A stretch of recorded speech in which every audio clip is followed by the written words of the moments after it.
Hello, and welcome to another exciting episode of the Comic Book Chronicles.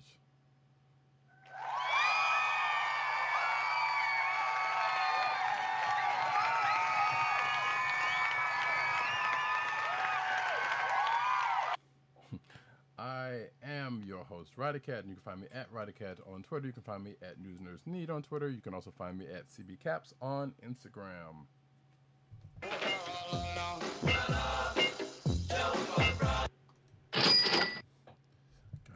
Gotta get that mic squarely adjusted. And the sound effects you have just heard are coming from none other than our man in Brooklyn, represents BK to the fullest and all that jazz. Agent_70 on Twitter and Instagram. What's up, everybody? This is San Diego Comic-Con week.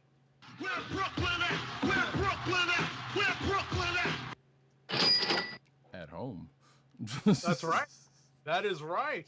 Yes. So, yes, folks, we are on the cusp of that. We will talk a little bit more about that in a little bit. But you can find this here program on the Cold Slither Podcast Network. That's CSPN.us. Do it today. You can also find this podcast here on your podcast perusal plays of choice, whether it be Google Play, Apple iTunes, Spotify, or the Cold Slither Podcast Network's SoundCloud page. And yes, folks, like Agent 70 said, San Diego Comic-Con virtually is here. And there are panels coming out left and right and news coming out left and right, which we will hear a little bit of tonight, but probably more in the coming week or two as things tend to happen actually for Comic-Con. Right. But before we get to all that news and jazz, we are going to get into the new releases of the week. And we're going to start off with, guess what, folks? Empyre, the Avengers Fantastic Four event is in full swing. And boy, are they swinging. And we're going to start off with Empyre number 2. Yes, this is part of Marvel doing its best to catch up on its publishing schedule. We are inundated, is the best way to put it. We have 4 Empyre books out this week. We have 2 of the tie-in miniseries. I believe Lords of Empyre is also a miniseries. We have the first issue of that miniseries, but we are going to talk about Empyre number 2, which is the second issue of the main miniseries. This is a potential click of the week for me. I'll start just by saying that I cannot wait for these Jim Chung covers to become prints. We can buy from him either online or at conventions, God willing. That's something I love to do when I see Jim at I call him Jim, right? Like I know him, like we're boys now, right? I see him all the time at New York Comic Con, and we're not on a first name basis, but we're definitely on a hey man, how you doing basis, Right. I'll tell you that the opening pages of this book tease the possible return of a founding Avenger. Maybe Ant-Man or Ultron, Ant-Man/Ultron, or a later Avenger, and it's someone who makes sense in this storyline because of the Kotati and whatnot involved. Yes. And it makes some sense that this would be I'll drop a quick spoiler alert here that it's hard to spoil it because this character is actually on the cover to the next issue. So if you look at solicitations at all, you kind of figure out what I'm talking about, but I'll ring the bell anyway. Talking about Mantis. But this tease is left unresolved. Koi and the Swordsman leave the Avengers captive but alive, and that proves to be their undoing. The threads and mysteries from Incoming are also addressed in this issue, as they are in the Emperor Hulkling book that we'll talk about a little later.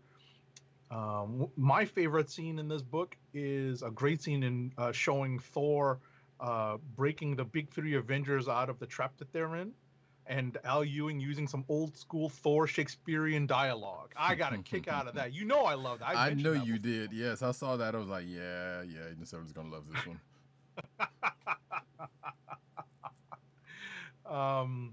One thing that I know worried a lot of people as a result of the first Empyre issue was something that happened to, and the FF issue that came out last week was something that happened to Ben Grimm, but Hulkling figures out how to save him, and Captain Marvel gets to show off her energy absorption powers and gains. I'm not going to spoil everything, but gains a powerful weapon. I'll put it that way. I'm going to take a particular word out of my notes so we don't spoil everything. That's fine. Let's just say one part of her upbringing comes into play Exactly. in what she gains as a weapon, which she's already a weapon. She doesn't necessarily need it, but the crux of the story, which she's not the only one who actually got a similar weapon. So we should, because I'm not sure. I don't remember if we actually went over fully. Like I know we kind of briefly talked about the Empyre 1 and stuff like this. So basically, just a really quick strokes. The Avengers found out that the Kotati were on the moon, and there's a garden on the moon. Which, weirdly enough, hey, guess what? We knew there's some X folks also on the moon.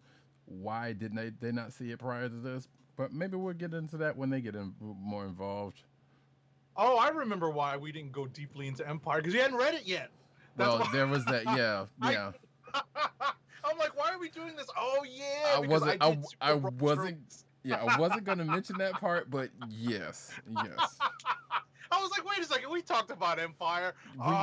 We kind of brushed across it. Yeah.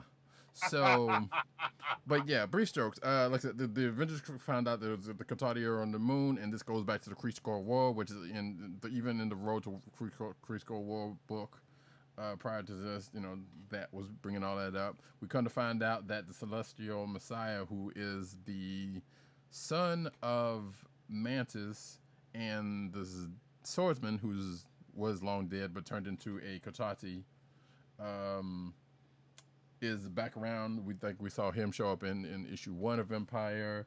The Empire's kind of come at things from one way, and the Fantastic Four, who come at it from another way by them just happen to be out in space already. They come across this casino, which you did kind of talk about that a little bit. We come across a casino where this elder of the universe is residing over, but they end up coming in contact and getting in possession of these two kids, of one of Kree, one of Skrull, who are fighting each other, and they have the living histories of both of their respective races within themselves. So the Fantastic Four took them with them after their little misadventure. Then they came across the fact that, hey, there's the Kree and the Skrull are aligned, which is weird because you would think having monitors pretty much everywhere, or you at least used to have monitors everywhere, would have had something out in Kree-Skrull space to know this already, but apparently none of them knew that there was a Kree-Skrull alliance under the banner of Hulkling, who is the figurehead, and Super Skrull and Tanaleth, who are pretty much in his ear as his diviners on both the Skrull and the Kree sides. And they ended up saying, hey, we're going to Earth for some odd reason. And that reason ends up being because of the Kotati are on the moon and they're trying to wipe them out. So the Fantastic Four coming out from that side, and they come across Hulkling and them. The Avengers come from the other side and thinking, okay, well, the Kree and the Skrull are acting up again, so we need to do something on that side. And there's a big clash, and all of this starts, and here we go. And right. They're basically fooled by their previous association with the Kotati, and they're subtly influenced by, plant spores that that basically, or some other type of influence that Koi, the first Avengers baby, as is pointed out, as we're reminded in this issue, basically plants that suggestion into Tony Stark, and gently or aggressively nudges the Avengers into taking action against the incoming Kree-Skrull armada, and that's essentially how they're able to gain the upper hand. And now they are, in this issue, they are definitely moving forward with their offensive against all animal life. That's how they view it. So No, that essentially means no animal life, no humanoid life is exempt, and we get to see that in some of the tie-in issues as well. But I think that essentially wraps up our discussion of Empire number 2. I'll just cover. I don't believe you. Did you read Lords of Empire, Emperor Hulkling? No, but before you do that, I will basically just my one last thought about this is basically if vegans got violent, which I know some of them can, got violent and decided to go against everybody who's either meat or meat eaters. This is pretty much what this is. So I see I see you, Hickman. I mean, I see you, Ewing and Scott. Slot. And Plot. I see y'all. But anyway, Right. So just as a quick tie-in, Lords of Empire, Emperor Hulkling #1 isn't exactly required reading, but it definitely adds context because we get the backstory of the recruitment of Emperor Hulkling, tying together lots of threads from the incoming one-shot, and we also get a look at a possible traitor in the Kree-Skrull alliance. And we get another scene sure to make the eventual Empire trade unwelcome by the mayor of Rio de Janeiro in Brazil laugh out loud. oh dear, No, it's just it's a rehash of what happened in Young Avengers and why, that dude tried to get that book banned and it didn't work, and it wouldn't work with this one either. oh okay. Right. So I thought ultimately that is the context provided by Lords of Empire, Emperor Hulkling #1, for anyone who is looking for how how we went from Teddy Altman, aka Hulkling, aka Young Avenger, to some of the briefly covered events that led to him being anointed as the emperor of the Kree-Skrull Empire / Alliance. If you're looking for extra context, this is the book for you. right. And between incoming, which Empire has been quoting, who's been referencing a couple of different times in the issues that I've read, and the road to Empire, you definitely see a lot of stuff. But also, so the short stroke on him, he's basically what he ended up finding out is that he is basically the amalgamation of the Kree and the Skrull, because he is the heir.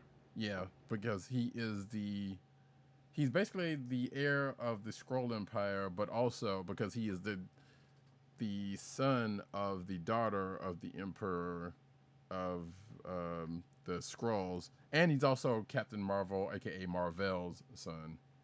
Right. So there you go.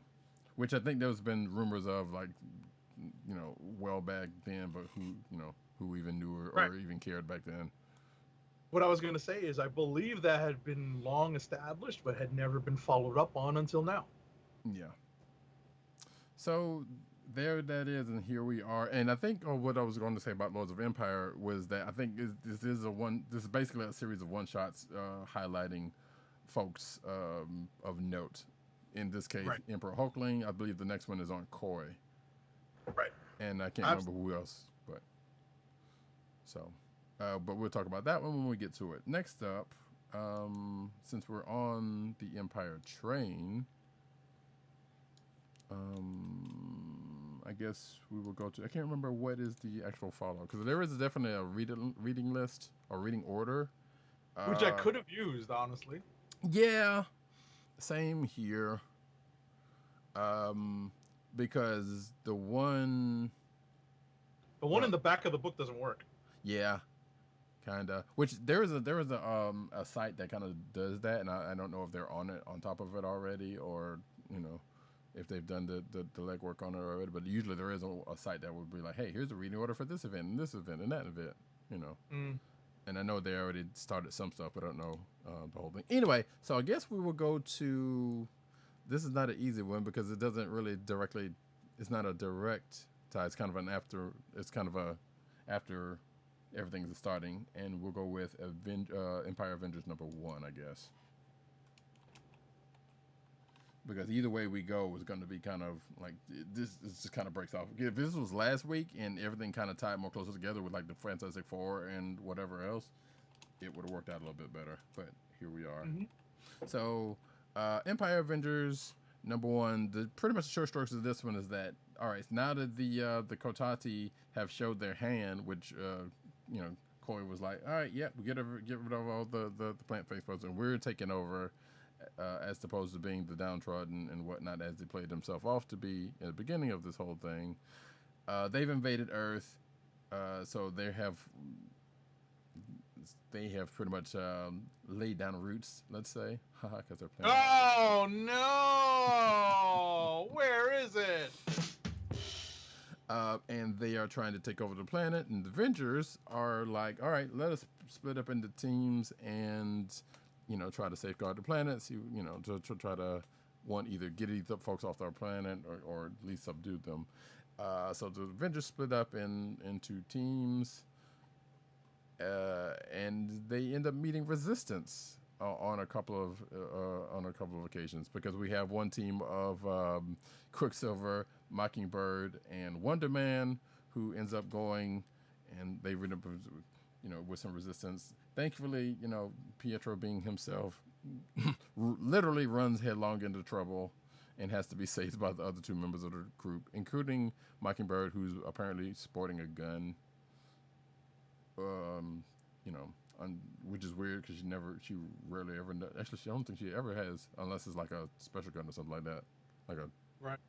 But there's that, and then another team was like Black Knight, Khazar, and a few other folks. I can't remember the names of them, and they basically go to the Savage Land to take care of what's going on there. Because what place, if you're a plant-based life and find out about the Savage Land, why would you not go to try to take it over? I was about to say they actually sent some heavy hitters on that team because the Scarlet Witch and Dr. Voodoo are on that team. That is correct. Which I guess the tie to the next book we were talking about in a second will be one of those people just mentioned. But so the Black Knight and crew, which we did know that the Black Knight was coming back into the fold, and he was going to be leading an Avengers team, and this is his entrance into that. But they go to the Savage Land. They meet up with the Resistance with some Kotati, and apparently I was going to say the Kotati have a cave ogre, but no, they have a swamp thing. Oh. You know what's funny about that? What's that? I thought that was, my notes on this are basically that, their target is an interesting duo of Marvel characters. Their main target is who we're talking about, the Swamp Thing. But, they also targeted Shanna, the She-Devil, who was in the Savage Land, basically defending it in Khazar's absence. Right. So it was pretty interesting to see what the Kotati were able to do. Like you said, targeting the one area of green in Antarctica.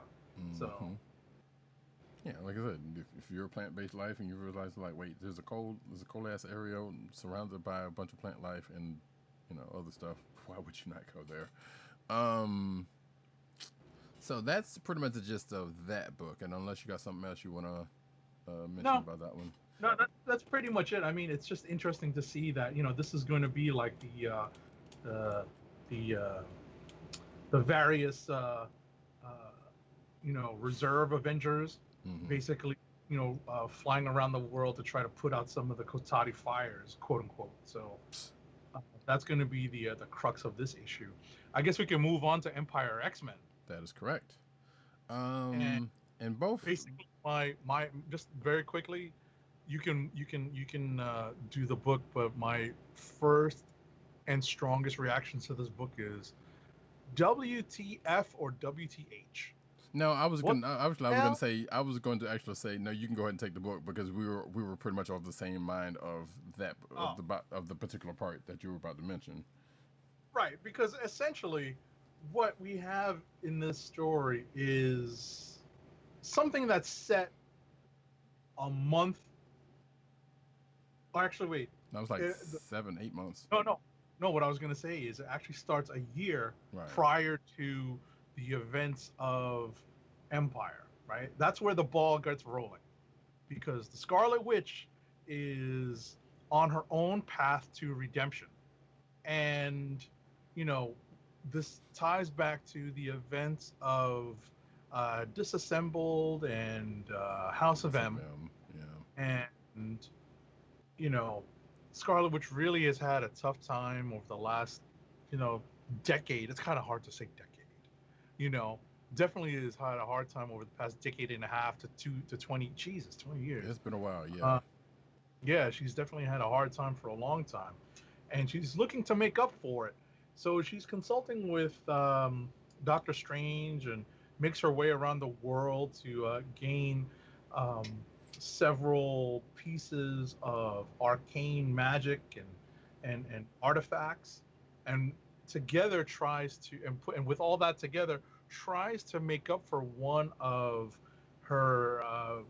one of her acts, one of her biggest mistakes in her mind, which was the No More Mutants. Honestly, it was the biggest mistake. What's that? Honestly, it was the biggest mistake. Right. Like, out of everything that has happened to her in her comic life, or in her life, corner, I guess, like, that is pretty much the biggest. She basically erased all the mutants. You don't really, there's not really much else that you could be like, oh yeah, I mean, yeah, that stuff with the dark hold, sure, that's a little small stuff, but getting rid of pretty much all mutant life on Earth. Yeah. Well, I was gonna say Jack of Hearts would beg to differ, but that's still smaller. Well, nobody cares about Jack of Hearts, but that's still. I mean, and Hawkeye was also killed in that also. Right. But still. Exactly. So, but yeah, obviously this is the big event that she kind of was the catalyst for, and now she's trying to make up for it. So, Right. At the end of the day, she tries her best to do, to make up for it, and it goes awry. Surprise. And wonder why. Yeah, exactly. Surprise, surprise.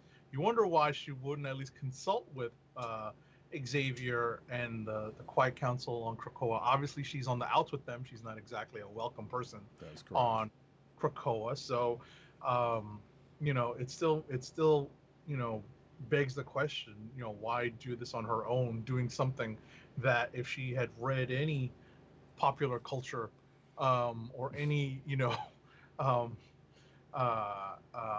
books or watched any movies, she would know that this is always going to go bad. What she tries to do is raise the dead on Genosha, and it's not something she was responsible for, but she feels like that would be the best way to atone for her actions. So so like I said, it goes bad, it goes south, it goes left. All of the euphemisms for things going up the pooper or down the pooper is everything that happens in this book. For her, there's a team of Krakoan mutants that are sent to investigate a gate that is not working on Genosha. Unbeknownst to them, there is already a group of invaders from the Kotati who have landed to try to stage an invasion of Wakanda from Genosha. From off whatchamacallit, they're trying to stage the attack from off the coast of Africa. Right, So, which we will get to that when that miniseries happens. Exactly. So there's kind of twin things going on. Genosha, there's what the Scarlet Witch does, and then there are the team of X-Men who are investigating this gate that apparently starts to malfunction. It starts to malfunction because of the Kotati. And basically the X-Men run into the improperly resurrected, since people seem to be properly resurrected on Krakoa. We'll call them the improperly resurrected. Some would call them zombies. Most would call them zombies, yes. Right. But the improperly resurrected Genosians, they are on the move, as well as the Kotati, and the Kotati are in full retreat because there's a horde of Genosian zombies on their tail, and we get the reappearance of some old women that we met in X-Men. Roddykat remembers better than I. It feels like it was 2 years ago when that came out. It might, it wasn't that long, but It definitely really feels like a wasn't, long but time ago yeah. now. But these old women with advanced weaponry who appeared in early on in the Dawn of X books, and they appear to provide support to the X-Men. Yeah, or so we're led to believe. Like when they first appeared, now they had an ulterior motive against the Krakoans, and I suspect there is no difference here, but just because the Right. Kotati are involved, that doesn't change what they were doing. And yeah, just like I was telling Agent 70 before the show, like as he well knew, Hickman doesn't necessarily put folks in or bring stuff in just to kind of leave them out there. Because I'm granted there's just a whole bunch that's still on the table in the X world, but that's a side situation.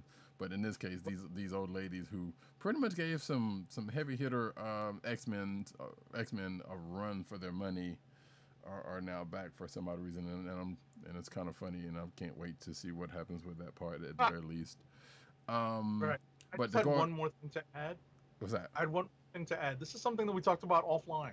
Mm, Um, I wanted to note that this story was written by both Jonathan Hickman and Tinny Howard, mm-hmm. who are both definitely architects of. I know Hickman is the architect of the Dawn of X period of the X-Men books, but Tinny Howard is the writer, the head writer, the only writer on Excalibur, and these two are definitely intimately involved in the X universe, and my feeling is that they are laying some more groundwork for maybe an ultimate showdown between the Krakoan mutants and the Scarlet Witch, um, because of the way the story seems to work out. That's at least my suspicion. We'll see how that plays out. I mean, that would make sense because early on in Hoxpox, there was definitely mention of Scarlet Witch as being, she is not welcome in Krakoa, and it's basically like it's almost as if they were like, anytime they mention, anytime someone mentions Scarlet Witch's name, somebody goes, "Tuh." Yeah, exactly. Not exactly Voldemort level, but something along the lines of what Roddykat just mentioned, kind of Right. like the cursed one, as opposed to the one who shall not be named. Right. But so that being said, to kind of wrap up the discussion on this, so in the beginning, as Agent 70 alluded to, Wanda did go to Doctor Strange, but Doctor Strange was like, "I am not capable of doing what you want, and neither are you." Mm-hmm. But yet, she went on ahead and was like, "All right, fine, hold my beer." Instead of like heeding the warning, she was like, "Well, all right, I guess I'm gonna still do this." So, and then it happens, and then she goes to do what she does, and the thing about that, which is probably going to bleed into the into an X-Men book proper, because I know there are some X-Men issues that is tied into this, is Mm-hmm. what she does is that she is directly involved in, because like I said, she killed a bunch of mutants, and most of them were on Genosha at the time. They were mostly mutants, and therefore, since they are mutants, they can go through the Krakoan gate, which some of them do. Which is probably either going to get addressed either next issue or probably in whatever X-Men issues that is coming down along that is tied into this. Not sure. Do Was that? I was about to say, I don't think they make it through. Yeah, because I thought they did. They hit the gate, but then they get whacked because of the old ladies. So they make it Okay, through. that's right. Because I'm just looking at the last couple of pages of the book. So. No, yeah, now I don't remember, because remember Madrox said something about goo, and then that's when they pop up. You're right. Because I could have sworn that some of them made it through the gate, but then again, that also addresses the fact that these old ladies were at the gate, if not through the gate. I don't think they were through the gate, but because I think they were actually trying to get to Krakoa, Right. to gain knowledge in plants. But anyway. So yeah, that being corrected, you're right about that. But I could have sworn some of them had made it to the gate. But I still think that it's probably still going to play out and play into that going through this miniseries. This Right. particular Last note on the miniseries before we move on, I guess. Mhm. Unless you have something else No, I'm good. to talk about. The final page before we move on to the reading, the coming soon list of in the X books is basically reads alien plants versus mutant zombies versus old ladies. Yes. Love it. It's pretty cool. Hey, don't count those old ladies out. Like I said earlier, they went up against some heavy hitter X-Men, so, and went home laughing.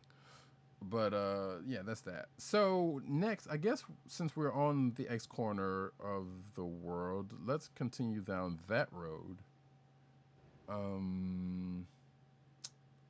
To I guess New Mutants, All right. because Hellions, that's a whole nother. I don't know. We still have. I don't know. I still have thoughts on that one, but I don't know. New Mutants number 11, folks, is what we're going to get into now, and this basically just wraps up. This wraps up the arc, or I guess it's an arc or a little mini story. Excuse me, to where the New Mutants went to go and retrieve this newly found mutant. I was going to say new mutant, but that's kind of confusing. But this newly found mutant in a Russian country called Carnelia, I believe it is called. Yep. And this newest mutant is able to basically share out her nightmares as she's sleeping. Her power manifests while she sleeps, from what it sounds like, and it kind of manifests itself outward because whenever she gets she's anxious or nervous or basically having some issues, it kind of manifests out, and she doesn't know how to control it basically. So the mutants were called in, the mutants went to responded, and they got sucked in, and this is the resolution of that. As much as I hate to say it, thanks to the foresight of Mondo, who is a character I don't too much care about. But again, some of the newer mutants that have been getting spotlight or even made, or some of them I don't care for. But anyway, Mondo is from Gen X, if I'm not mistaken. Yeah, I never read Gen X, but that's either way, like the whole class with like Rock Slide in them, like some of them I'm like, wow. Oh, that's even later, right? Yeah, that's what I'm saying. But people yeah. that have come along since the core groups that we know. Right. Like some of them are just like, oh, these are so annoying people. But Mondo was still in one of them. Chamber also. I'm like them two, especially when that first arc when they went to space. I was like, really? Why are that's another Generation X guy. Exactly. So I was like, why are these people here? But regardless, that all gets that the whole situation in Carnelia gets resolved thanks to one part Boom Boom and Yana Rasputin comes in and teleporting them away after it's all said and done. And then they get the notion to be like, hey, yeah, Ilana's like, hey, yeah, I found y'all by looking at the site that's pretty much telling where y'all at all times, where people show up at all times. So it's basically like one of those I don't want to say it's like anonymous, but it's kind of like one of those forum sites where it's like, well, yeah, we got to keep track of this group because their problems or this and that and the other. They even the site is even named after it's called Docs, which we know Docs to be another name, but also could be could stand for Dawn of X because that's keeping it on brand. But nevertheless, so they're like, yeah, we're gonna have to do something about these people because they knew y'all were in they found Beacon and Angel. And they knew, where y'all were, when this stuff happens. So we need to do something about that because they're making things hot for us. So they're causing trouble. Basically, so they get the idea of saying, yeah, we're gonna have to go take care of these people, and then at the end of the book, it's like, all right, good, bet, but before we go take care of these folks, we got to eat something because I've been wanting them because they've been wanting to mess up these folks for a minute. Which we knew, which we kind of knew. That's where Glob Herman comes in. Exactly. Glob Herman is making some laksa, he's making some food, so that's pretty cool. Yeah, that's what he's pretty much like he was on one of the first. He was in the group that went to go get Beacon Angel, and and outside of that, he's just busy making food. Which I respect that, but he's also one of those ones like, why is he even here? Yeah, why is he getting any shine? Exactly. Right. But the New Mutants book is basically dedicated to New Mutants and younger. Basically, Sure. that's the focus of the book. So it's kind of an all-encompassing. We're going to get stories that involve all of these generations of New Mutants, New X-Men, Generation X. Yeah, surprised that Fallen we haven't got. Angels, I was about to say, I was X-Force. surprised that we hadn't gotten some of Yeah. those. I mean, Boomer aside, but that's Right. she's So we've fallen in gotten a couple of groups. right. We've gotten lots of those generations of younger X-Men. Just a couple of quick points. This mutant that they were trying to contain, was exhibiting some pretty frightening powers that manifest dreams in a very different way from Danny Moonstar's powers. Right. This is countered by Wildside of the Mutant Liberation Front, who has reality warping powers apparently at some point. Exactly. See, and so here's my thought. So here's my thing about that. I thought that was So there was we'll talk about Hellions in a second. I thought that was the same dude that was in Hellions. And No, apparently that's that is- Wild I Child. know, but that was This like, okay. is Wildside from the Mutant Liberation Front. This is from like early X-Force. Right. This is from like Liefeld era X-Force when he created them. Well, he was part of creating the MLF, I think, but definitely used the MLF in a lot of his books Right. in X-Force before he left for Image. So that's very weird that he proved useful. Right, but you can see I why I also- said that because they kind of look alike, even despite their personality. Well, do. They do. despite Wildside's personality. Right. I wanted to mention that I was wondering when Boom Boom started to speak Russian. I actually went back to the previous issue to be Right. like, is this elaborated upon at all? She's mentioned if it wasn't last issue, she has mentioned in the issues like, yeah, this is a fence. I mean, a person that she ran and did some stuff with back in the day, basically alluding to the fact that when she was on X-Force, she kind of got around and got to know some people underground and ended up picking up some stuff. Okay, that's interesting. All right, didn't know that. Yeah. And and that's pretty much it. Those are my notes and my questions from the issue. I mean, there's a lot of stuff going on here because they did wrap up this kind of 3-issue arc Mhm. with this mutant in Carnelia, and they're moving on to this fight against Docs. So Mhm. we'll see how that plays on the next issue. Exactly. So now we can go on to the book. I think both Agent 70 and I are both like, why does this book kind of exist? And I'm kind of starting to be with him on this one, sort of. Hellions number 2. Sure. So, I believe we did not talk about Hellions when the first book came out, or at least not in any. Oh, no. We did.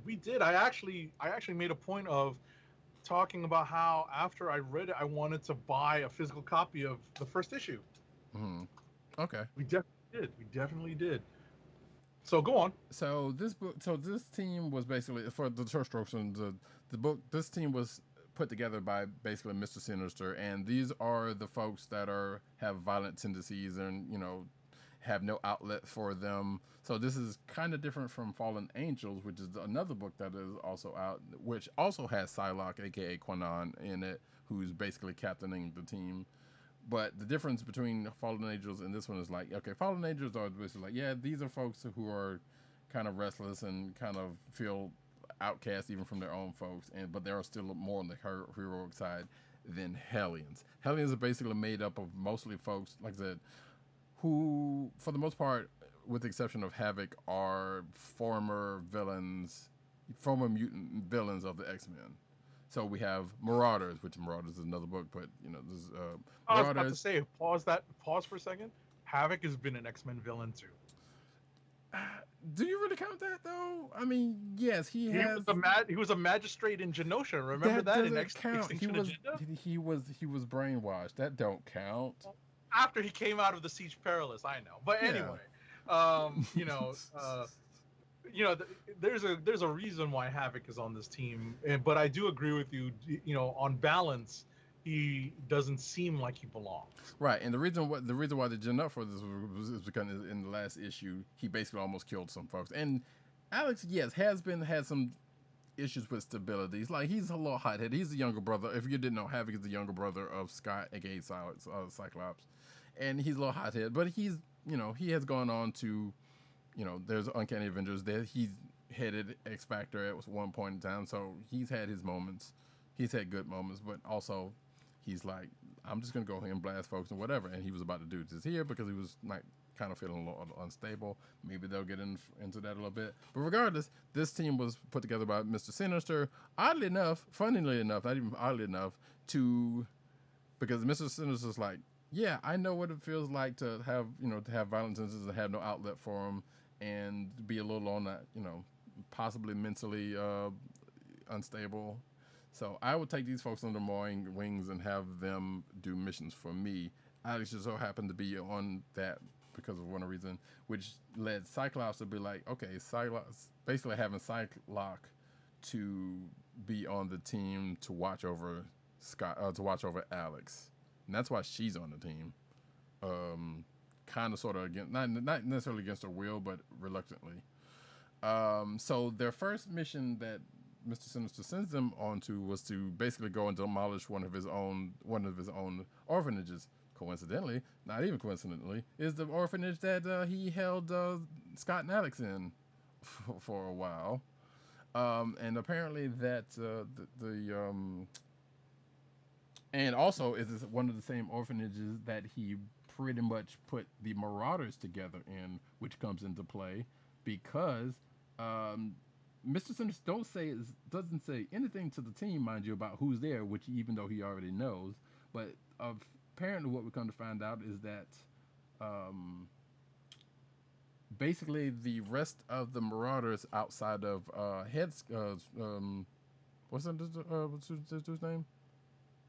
Scalper or not? I forgot his name. What? The lead of the leader of the Marauders back in Mutant Massacre. Headhunter. Well, I was about to say he wasn't the leader, but he was definitely one of the lead characters. Scalp Hunter. Scalp Hunter, thank you. Yeah, right, well, but he's not going by the name Scalp Hunter anymore. Right. Because apparently Scalp Hunter's probably on the offensive side, so he's going by Grey Crow instead. Right, he's going by his given name, right, or his government name. So right, exactly, that's like his last name. So. Exactly. So yeah, and he's out there. He's on Krakoa. He's out there chilling. And in the first issue, they're like, "Hey, Callisto and a bunch of Morlocks run up on him saying it's the anniversary of the Mutant Massacre," which I looked up and I don't think it actually was, but it is in the context of the book. That's fine. So they go up against him, and he's whatever happens with that happens with that, and that's what basically has him on the team. Also, like I said, they go to the orphanage where his former teammates are, and they come up on which this is sad. This part is kind of sad. A ex-villain who had some prominence for a little while, but coming into later years has been largely forgotten about or used in cases like this as a opening arc villain is in one Goblin Queen, Madeline Pride. And matter of fact, she even says, and I do like this part of the book where she's like, Alex is like, wait, how long have you been alive? I'm like, I've been here for years. Just nobody cared. Oh no. So I was like, yeah, that's actually true. So the team in this issue go to the orphanage to try to take it down. They meet resistance with the humans, but that gets taken care of. One of the team members, Empath, who also is a jerk, gets taken out because he did something that they told him not to do. Nanny and Orphan Maker, who are also on the team, seem rather useless, but also I can't see. Turn me over. I can't see. Exactly. I was dying laughing. Yeah, that part was funny, like, but it was, yo. Yeah, that part was funny, but also like, why are they even here? But obviously, like I said, since the group was made up of former ex-villains, who happened to be. I still never understood the whole deal with Nanny and Orphan Maker, even though I do remember them from the X Factor run, the OG X Factor run. I was about to say from Uncanny when Nanny captured Storm, basically reduced Storm to a kid. Sure. There's that too, but like I said, I remember them mostly from like X Factor. But regardless, so this happens. They go up against the basically a zombified version of the Marauders. And once again, just like in the Mutant Massacre, who is the first one that starts to start the fight and gets shattered? Prism. Oh, yeah. So I'm sitting like, damn, poor Prism just can't cut a break. Not in the original event or here. But yeah, so just to kind of bring this back on home, that this is, I don't know. I still question why this book exists, but I kind of get it. Like, because like I said, you could say that Fallen Angels in this book kind of serve similar purposes, except for they're going at it different ways. I mean, obviously the people in Fallen Angels are different because it's Cable and X-23 and Psylocke, as opposed to these actual former villains of the X-Men who are forming a team with Psylocke and Havoc. Okay. So, and at the end of this issue, while things are going on, apparently Wild Child starts some stuff with Psylocke, as the team is pretty much trying to fight for their life against these other Marauders and the Goblin Queen. Okay. And most of the team, I think, gets either taken out or taken, and Psylocke and Wild Child being the last two left. So I guess they're going to Wild that. Child not exactly able to control his animalistic, not urges, but senses, because he's like, oh, you can't lead this pack anymore, so you need to go down to Right. Psylocke. That's a Psylocke. I'm like, oh, great, good job. Right, Psylocke's like, are we really going to do this right now? He was like, yep, swipe. Because basically before then, Greymore, Scalp Hunter, was basically one kind of keeping him on a leash. Right. Before he got taken out or whatever happened to him. And I would just like to point out that one of the I guess zombified Marauders are basically was like, she's your queen to be. And if you know that reference, you know that reference. Oh yeah, I didn't think of it in those terms because I was reading in my mind like the zombie dialogue that it was on the page. But yeah, you're right. That's so funny. So that is Hellions number 2. I don't know. I will probably see where this arc goes, whether it continue, or, whatever happens after that, we'll see. Like maybe there's going to be something that'll redeem this book. And not saying it's a bad book, but it's like I'm not sure how necessary it is. No. I'm definitely in agreement with you. So, all right. I guess we can do one last book before we go into rapid fire because we've covered almost everything that we've read mutually. Much. So, all right. Well, pick them up. Just X-Men and Fantastic Four. Lots of X stuff this week. Yes, that's right. That's the last part of this X thing. Speaking of books that I'm not even sure what was the purpose of this. Yeah. There's a couple of things. There's a couple of things. I mean, just in very broad strokes, and you'll probably go delve more in depth in the summary of the book. But essentially, Reed kind of gets a comeuppance from Xavier and Magneto once Franklin and the Latvian mutants are rescued from Doom. As always, Doom seems to have an ulterior motive in helping Franklin, which Valeria is onto. So just as a quick recap, Franklin has been invited to Krakoa, but in the interim was kind of waylaid into stopping at an outpost of Latvian mutants that Dr. Doom had created an island for, and Doom was onto the fact that Franklin was having issues with his powers, so he basically said, well, I think I can help, and Reed agreed after looking at the plans, the schematics for the equipment, but Valeria has a much sharper eye for what Doom might be up to. Right. Well, and in that case, it was kind of different because, as even Valeria says, like, yeah, you gave my dad the schematics of your suit, but she looked at the actual suit, which means that Doom had pretty much not put everything in the plans that he actually put into the suit. And what we're going to find out is that he was trying to gain some of Franklin's power for reasons that I'm sure will probably come up at some point. But it's Doom, you know, he's always doing that. So cut back to, and there was also some stuff where, you know, Franklin couldn't get out of the machine and Kate somehow helped him, and I don't know if anything else happened because of that. But basically, nothing really happened in this miniseries that should have happened outside of the fact of what Agent 70 is kind of alluding to, because this whole premise was like, yeah, it was going to help Franklin, just like if anyone remembers the original X-Men versus Fantastic Four versus X-Men miniseries, that's pretty much the prequel to this. A similar thing was going on with the X-Men when Kitty Pryde, right after the Mutant Massacre, by the way, was almost phasing out of Resistance, and no one could help her, and Doom decided to, you know, quote unquote, be benevolent and try to help out, but he also had ulterior motives, and I believe that ended up going into something else. But that's a whole nother situation that has nothing to do with now.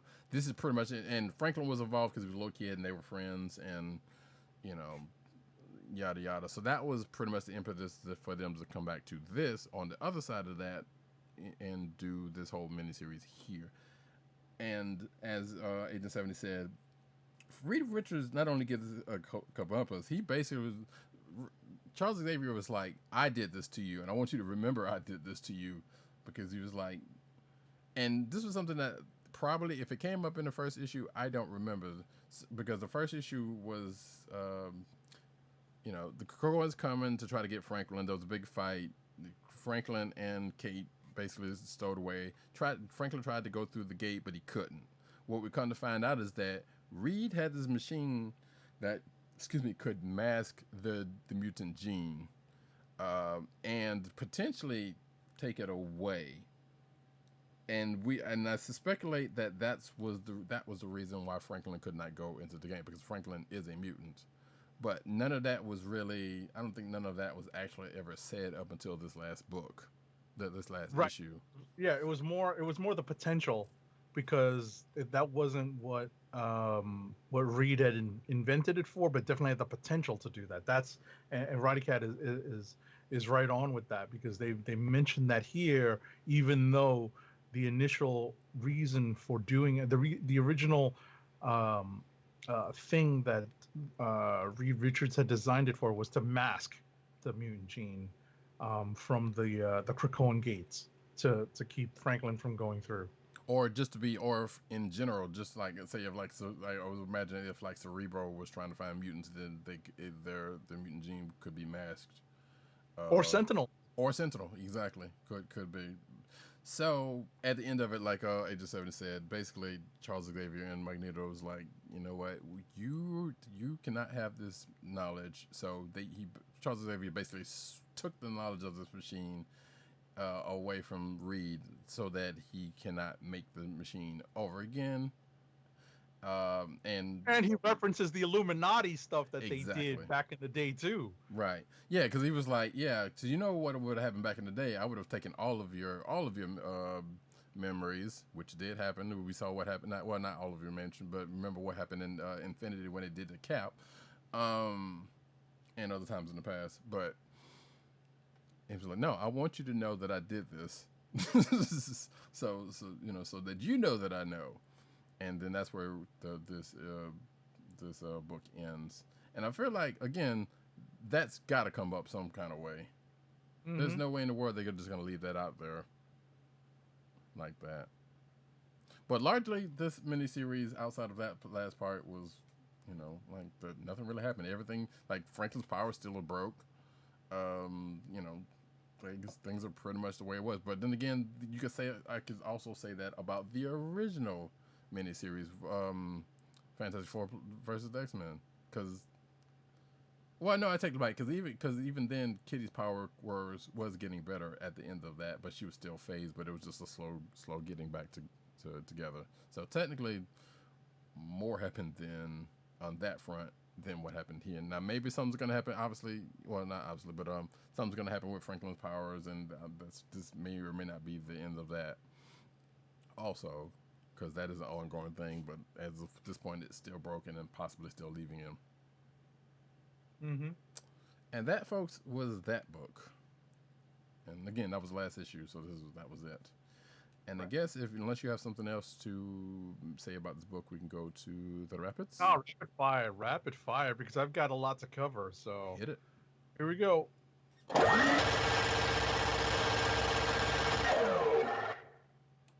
Matter of fact, you go ahead and get your books. All right, because I read a whole bunch of stuff this week. We got our review copies a little on the early side yesterday, so I had a chance to stay up and read. The first book I'm going to talk about is something I believe Roddykat and I both read, so we'll both have a chance to make our remarks. The book I'm referring to is Amazing Spider-Man Sins Rising Prelude number 1. Yep. This is a slightly updated origin for the Sin Eater that recaps the story of the death of Jean DeWolf. It actually still makes me want to go back and read it on Marvel Unlimited. Same. Because I didn't really read it in depth when we were coming up. I think I read, like summaries here and there in like the Ohatmu. So I definitely want to go back and read this now. Anything else? I remember reading it back then, but I vaguely remember the whole swaths of it. But so this is pretty much another one of those one shots that where like, hey, we're gonna make you feel, not necessarily make you feel for the villain, but a little more context in their backstory to come to bring folks onto that, because especially in this case, Sin Eater was dead. We still don't know how, the actual process of how he came back. We just know that Kendrick brought him back for whatever reason. And apparently, even at the end of this book, where they were talking about it, like, yeah, there's some stuff coming that y'all don't even know. We don't even know what's going to happen according to. I'd also mention that because of the rubber band Marvel continuity, all of a sudden there are cell phones in the era that Jean DeWolf died. So, that's just the way it works. Yes. Next up is, surprisingly, another potential click of the week for me. It's Batman number 95. Batman continues to be on the run as the Joker and Punchline have cut him off from the Wayne fortune and all support in Gotham City. It's times like this when you wonder why he doesn't just call out to Superman for some help, but he is Batman after all. The tease for next issue is the Joker taking over all of Batman's resources and turning them against Batman, specifically all of his wonderful toys. Where does he get those wonderful toys? Shout out to Jack Nicholson. Word. I was about to say, yeah, you pretty much said it when you said, like, why doesn't he reach out to Superman? That is exactly why, because he's Batman. He's stubborn. So, you just wonder. It's like, oh, it's overwhelming. They're all out to get me. I'm dying, bleeding here. Clark, nope, can't do it. Can't do it. So, what are you gonna do? Next up is Daredevil number 21. This is also a very strong candidate for Click of the Week for me. This continues the aftermath of the War of Hell's Kitchen, and Foggy Nelson comes up with a deft use of Marvel legal precedent. This is not real life precedent. This is Marvel legal precedent, and this was established in the Charles Soule run of Daredevil. In order to create a way for Daredevil to assuage, and this is me being a little cheeky, create a way for Daredevil to assuage both his real guilt, because he did maybe commit a murder early in this run, and two, his Catholic guilt. DD lets someone else in on his secret identity in this issue too. Next up is, we covered a lot of this stuff. The 1X book that Roddykat did not read is Wolverine number 3. As always, actually, no, not as always, because oftentimes Wolverine is tied into several crossovers, and I believe he's going to have at least one tie-in book to X of Swords, or 10 of Swords. Yes. But that's a sarcasm out there, ladies and gentlemen. If you don't recognize that from Roddykat. In Wolverine number 3, Logan's character development is actually front and center in this issue. He crafts a plan to combat the Pale Lady and touches upon the growing mystery involving Russia and why Cerebro and the telepaths don't detect any mutants in Russia. Interestingly, excuse me. Interestingly, the next issue has vampires teased, so you can't forget what happened to Dracula and where the vampire nation is now located. Also, Right, because isn't that out of from Avengers? correct. Yeah. Correct. I think that's playing into this. Mm. I would also add that Logan gets Magneto drunk and steals his helmet. In this issue. So it's actually a pretty interesting read. And lastly for me is one of the free comic book day books that's out this week. It's the Spider-Man Venom #1. I don't know if you read this. Nope. I won't spoil too much. It's a 2-part free comic book day book as usual. The Spidey Black Cat half catches us up on the events happening to the Black Cat book from Spidey and Felicia's perspective as they take it to the Vulture. The second half Venom story is late because of, COVID-19, obviously. It's a late lead into the story in Venom 26 that was out, I believe, last week. And that's it for me. All right. Cool beans. Actually, I only got one more, and realistically, it's a very, very quicker one. Sorry.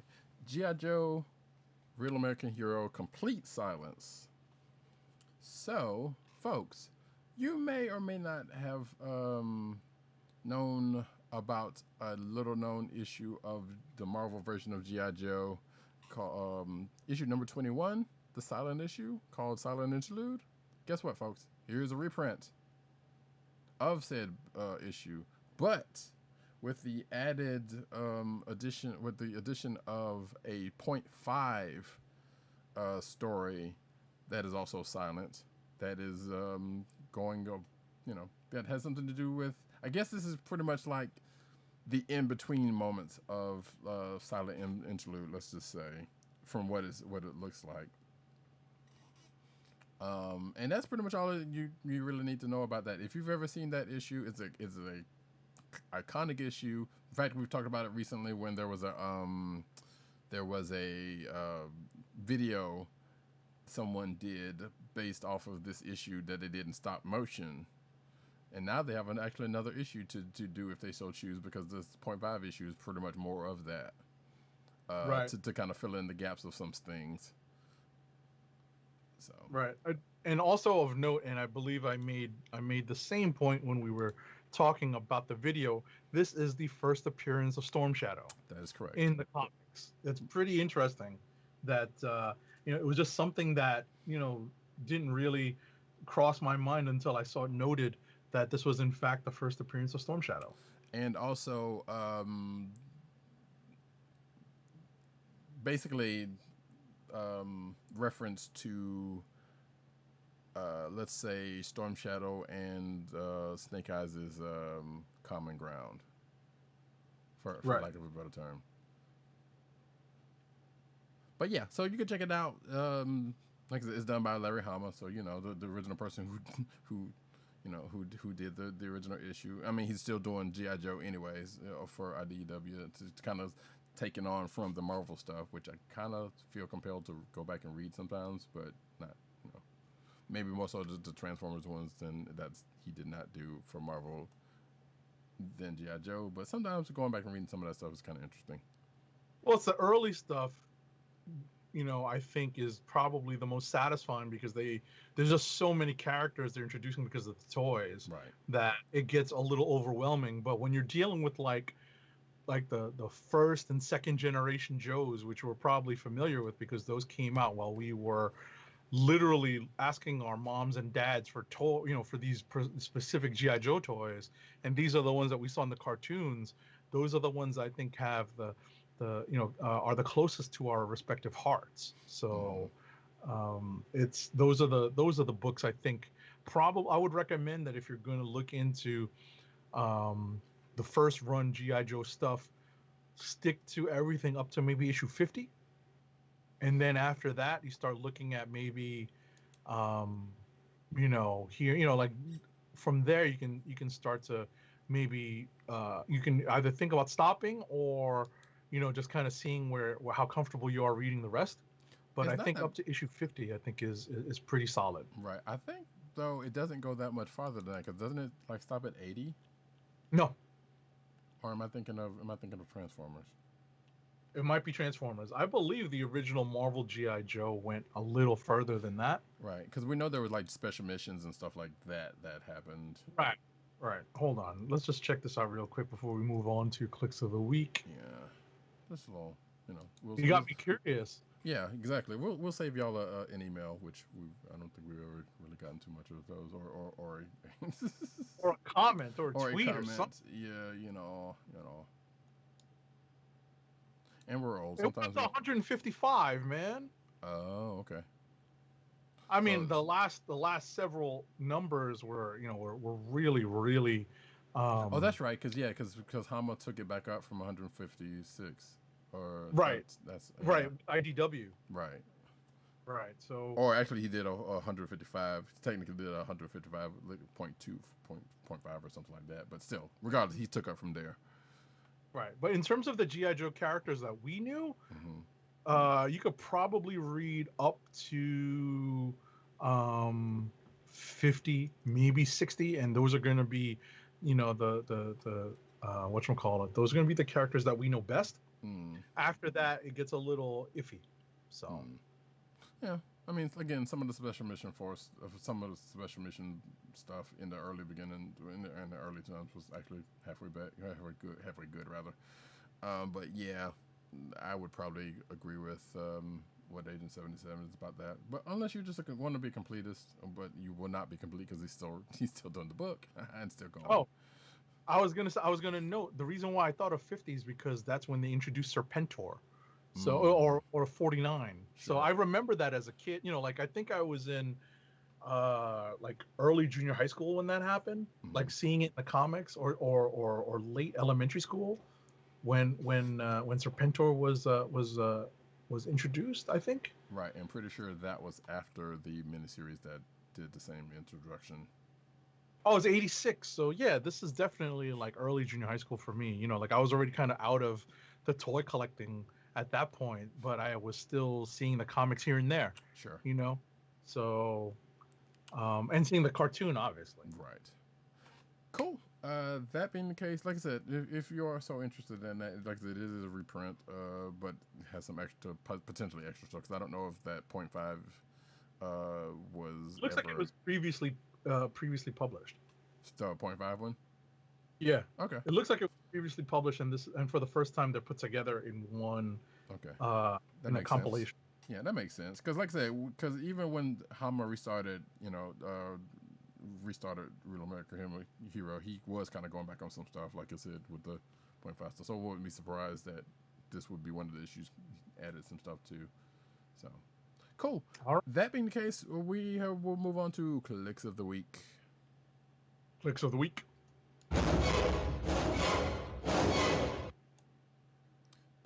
What do you got? Well, we got two already. Yes, we do. Well, technically, I guess we do have from. They didn't really specify, but since they mentioned these books, we're gonna give it to them anyway. From Dirt, Detective Comics 1024, and I believe he actually has some note. He did say something about it. Yeah, Batman performs brain surgery on Two-Face for real. This, I guess, this is when it started. This arc started weird with Two-Face as a cult leader, but it eventually made sense. Great artwork too. Why are all the Batman books not labeled Batman better than the Detective better than Batman's Batman book? I mean, it's what are you gonna do? tomato, still the same. Detective. It's not like Detective is not a Batman book, but I get what he's saying. That's actually pretty funny. Right. And that's what you said. So also Tim chimes in and says that he read Empyre #2. So And he liked it, so that's his click of the week. Yeah. So we will I attribute am that to him. definitely torn. I'm torn between several books that I really liked this week. I really enjoyed Empire #2 because I thought it was moving the event along at a nice pace. It didn't belabor the point of, something bad happening to Ben Grimm. They kind of just took care of it in one slash of a magic sword. Right, which actually that was the point I was going to make, which reminds me of, again, Magic, aka Iana Rasputin, because that sounds like, because whenever something happens and somebody gets magically taken over, it's like swipe and poof, there you go, and the same thing happened here. So I really liked that issue, and I really liked Daredevil #21, and I liked Batman #95 simply because of it seemed like the stakes were being raised with each kind of development in the story. But it really comes down to Daredevil #21 or Empire #2. But I'm really jazzed when it comes to this like big spacefaring. Even though it seems like everything's moving back to Earth now, I'm still enjoying the big epic event storytelling that's happening in this book. So I'm gonna go with Empire #2. Okay. Nice. I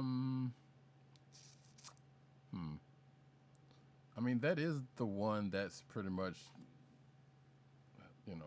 is the buzzworthy book, I guess, this week, as opposed to most of the others. And there's a lot of books that came out this week, mind you, folks, because Marvel's pretty much getting back on their grind. And now, going back to another point, while I'm still thinking about this, was like, I would probably guarantee that even if COVID had not been a thing, and the releases had not been stopped or staggered or whatever the case may be, I feel like these books would still be coming out this much. Specifically these Empire books. Now, yeah, there's probably a week or two. Like, obviously, they're months away from when they originally were supposed to. But I think there would have been probably a slew of these tie-in books coming out just like they did this week. There would have been more. Probably. There would have been more. We both know that there have been Empire crossovers that have been canceled because of COVID. Yes. So, we're missing out on the adventures of some characters with regards to the Kotati invasion. Mm-hmm. Also slightly, which I get it, because this was largely, Creature War was largely Avengers, and then Fantastic Four. I was like, I'm surprised the Guardians didn't get involved. But I honestly see why, and that's probably good that it didn't. They got their own issues right now. I guess I would just go ahead and go with Empire #2 also, because I really can't think of another book that really kind of spoke to me all that well this week. Like, the Complete Silence is good, but it was good when it originally came out. For right. What it was.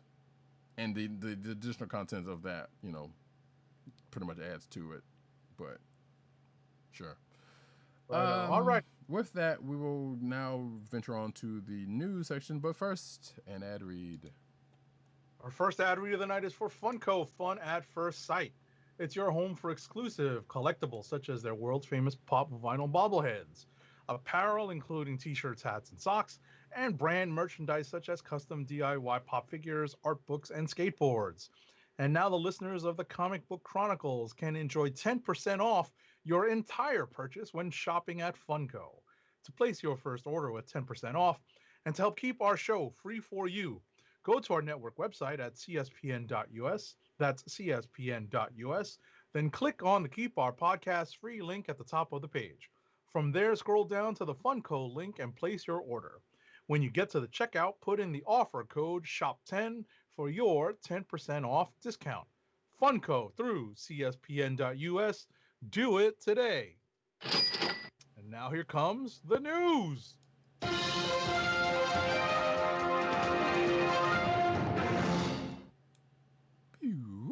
Yes, folks, we start off with the news as we do every week with the cinematic news. I need to get some more transitions. The Falcon and the Winter Soldier's premiere is being pushed back. Surprise, surprise. Just like a lot of other stuff that's being, pushed back because of COVID-related issues.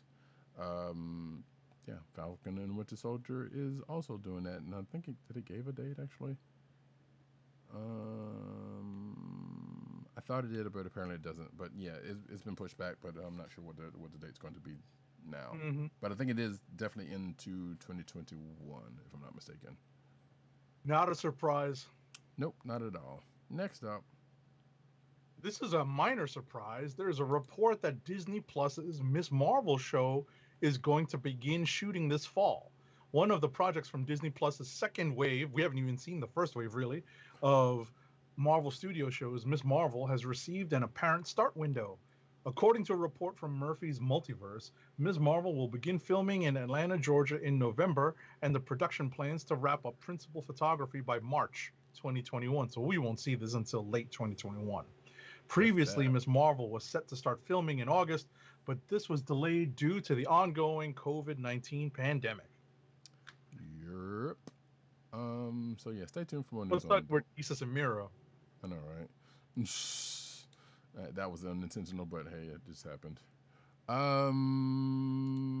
Avengers Endgame did Agents of S.H.I.E.L.D.'s final season a huge favor. So apparently, because of the fact that Avengers Endgame ended the way it did, and I guess that freed up Agents of S.H.I.E.L.D. to do what it's doing now and doing the time hopping thing. At least that's what the partial takeaway from this this piece is giving us. And it says here, let's see, it says Agents of S.H.I.E.L.D. is going out with a time traveling bang, although the Marvel Cinematic Universe pretty much abandoned its first foray into television. I don't know about abandoned, that's a little harsh, but sure. A while ago, the show's seventh and final season has been a hell of a lot of fun as Agent Coulson and team traipse through time, trying to prevent a group of alien robots and Hydra from erasing S.H.I.E.L.D. from history. You know, that old chestnut. But this season could have been a total disaster if weren't for Avengers Endgame. And the article kind of goes on from there and explains why. If you haven't caught up with Agents of S.H.I.E.L.D. like I have and don't want to be spoiled, yeah, I won't go any further. Next up. All right, in some interesting news, Marvel's Eternals star May have revealed the film's teaser poster. Although the Eternals won't debut until next year, the film's first teaser poster may have just been quietly revealed. Actor Ma Dong-seok, also known as Don Lee, posted several photos on Instagram. The photos come from Dong-seok's time filming the Eternals on location in London and include a potential teaser poster for the film. He plays Gilgamesh. And the poster showcases the Eternals standing together looking at what appears to be several portals in the sky, although little else can be made out. Interesting. Yes, if you're watching the video, you can see the Instagram post here. That's a big dude. Yeah, he's not that tall, but he's a big dude. And Yeah. Gilgamesh is no slouch. Yeah, so good on him for the casting, I guess. The little movie that could and is on the verge of dying or not dying or zombifying, we don't know. But New Mutants is coming to Comic-Con at home, and here's a new trailer. So this was and as You watched it yet? Yes, I did. The trailer, I did. Oh, okay. I have not watched it. Yeah, it's relatively still a lot of the footage that we've seen in previous trailers. Okay. So there's really not much more that they've added. And if you did not know, the New Mutants is a long belabored movie, and that is supposedly taking on the Demon Emperor saga, which we have talked about on this very show not that very long ago. In fact, it was like only a couple of weeks ago. So maybe go back to that episode and hear our thoughts on that if you so. Those aren't portals. Wait, what? I'm looking at the image. Those aren't portals. Oh, is that what the article That's is? a chess piece. That's the chess piece from whatchamacallit, a celestial, I think. You know. Well, you know. That's my opinion. That's my opinion. Article. I mean, I feel like you were probably more right than the article is, or it could be. We don't even know at this point. But regardless, so New Mutants has a new trailer, or a newish, I guess, trailer that has come out a few days ago at this point, and there's going to be a panel that I believe happened today. Yes, in fact, at the time of this recording on the 23rd, the New Mutants panel was earlier today. So Yep. we will probably get some more news about that next week if there is anything else to share, or if there's any other things to share, like a new trailer or something next week. But yeah, I mean, it looks.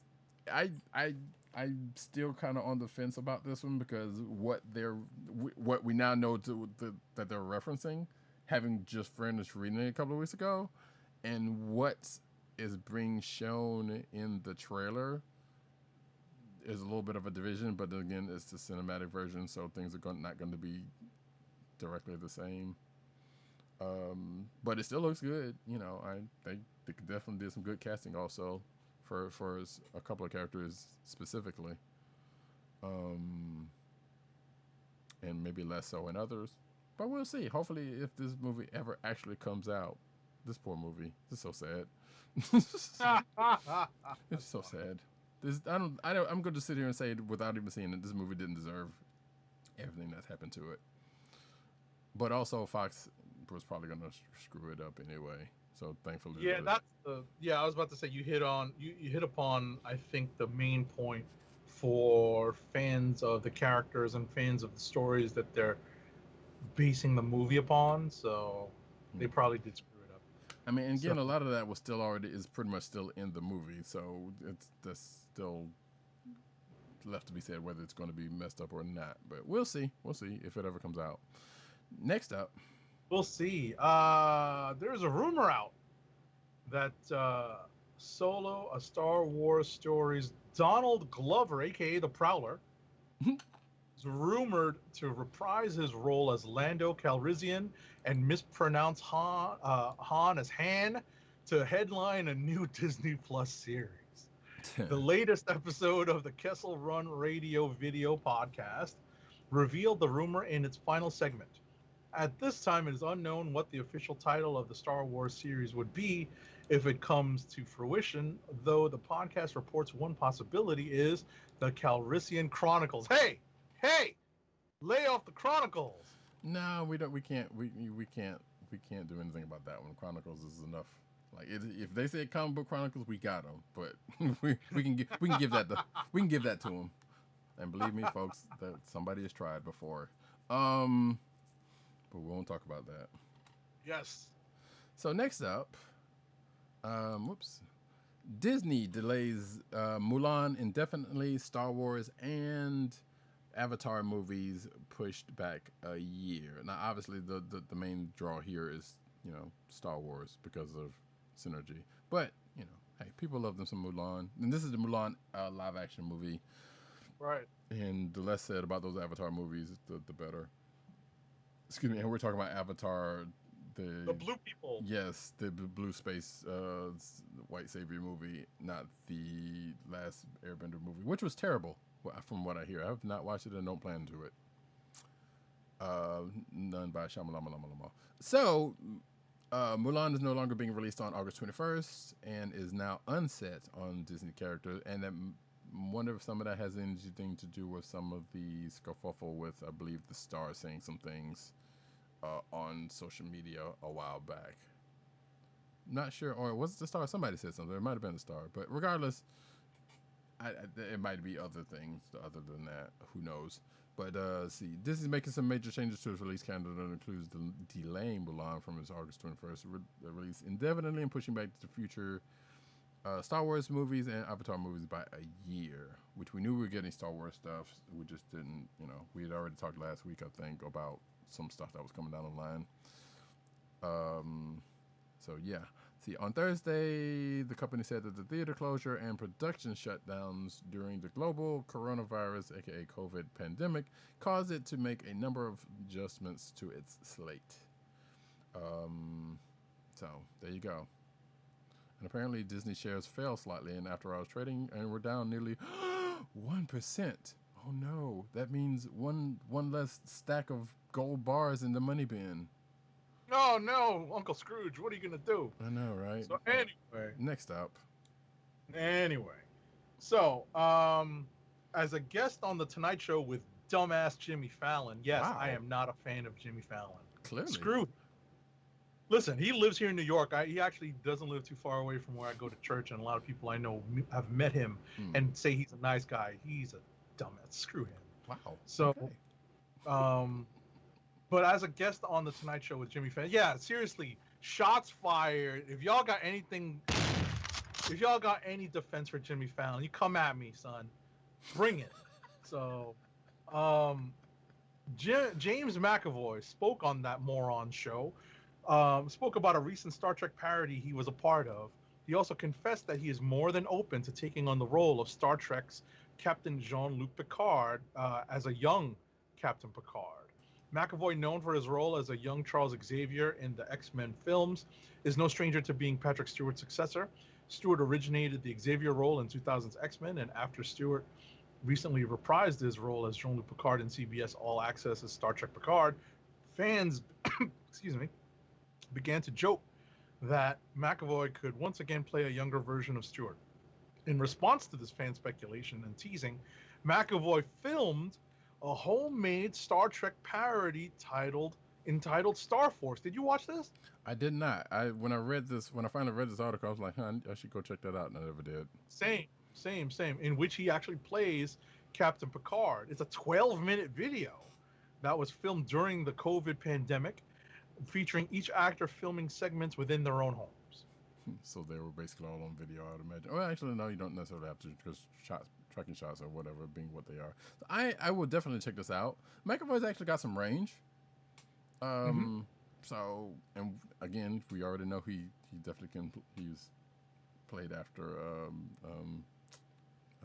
Patrick Stewart before. So, and I feel like he was on some show and did a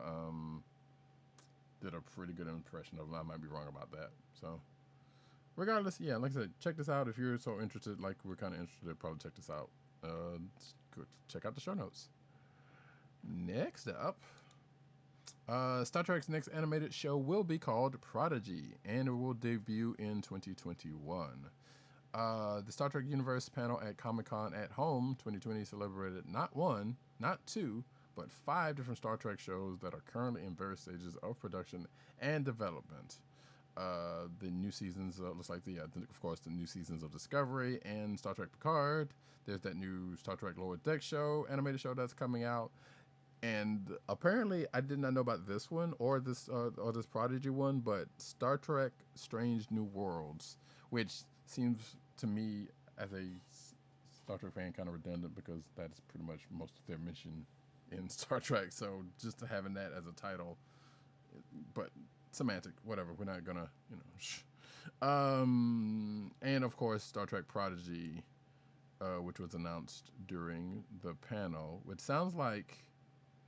The Prodigy is, it says the Nickelodeon series is targeting a kid-friendly demographic. So, and it's going to be animated, just like Lower Decks. And let's see, will be the first of the Star Treks in the CBS All Access era that will not be exclusive to the streamer in the US. The series will premiere on Nickelodeon, which is a Viacom company, by the way. So, synergy. In 2021 is described as a CG animated series that will follow a group of lawless teens who discover a derelict starship and use it to search for adventure, meaning, and salvation. So I believe we've heard about this show before. In fact, I feel like we've talked about this show before, but we just didn't have a name for it. So, and it will be written by Emmy-winning writers Kevin and Dan Hageman, known for Troll Hunters, the Lego Movie, and Ninjago. So, a lot of stuff that you can see now on Netflix that's out there for the Lego stuff.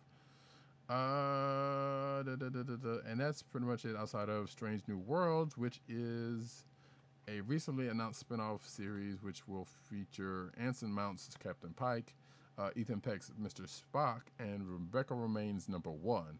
The characters were a hit with fans when they appeared in season 2 of Discovery, and the executive Producer and Trekhead head honcho Alex Kurtzman said during the panel that we heard from fans. He laughed about how they really wanted to tell people about the show at Comic-Con a year ago, but that deals were still being hammered out. So this was also something that I think was also rumored, and definitely the one that people wanted, when Pike and crew showed up in season 2.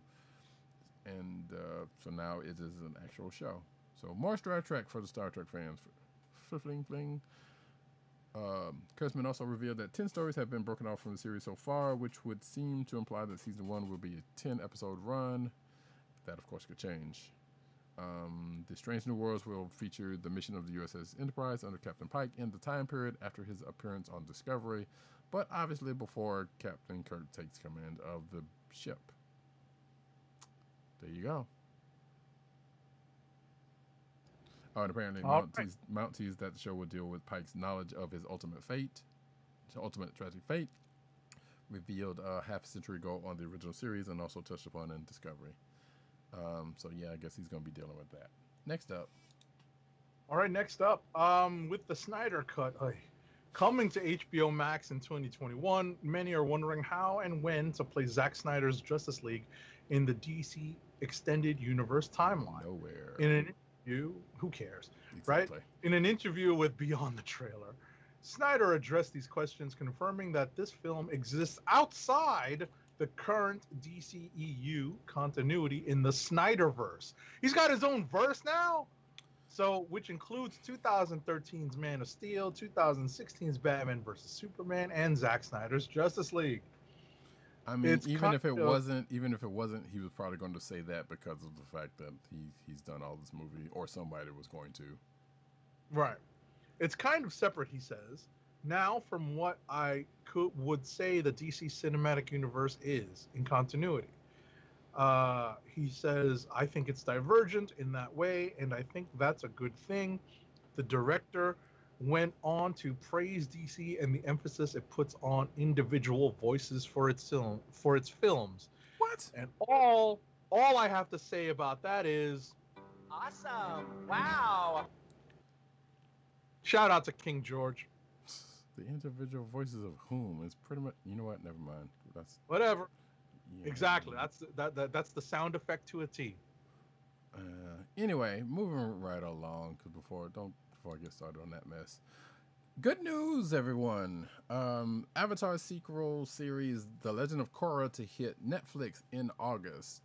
And as we have said many times on this show, just in time for the fact that I had already bought the box set a while ago, just like when, or not even a while ago, it was like, actually I think I bought it before I bought the Avatar Last Airbender set that ended up being on Netflix. So there we go. My run still goes, folks.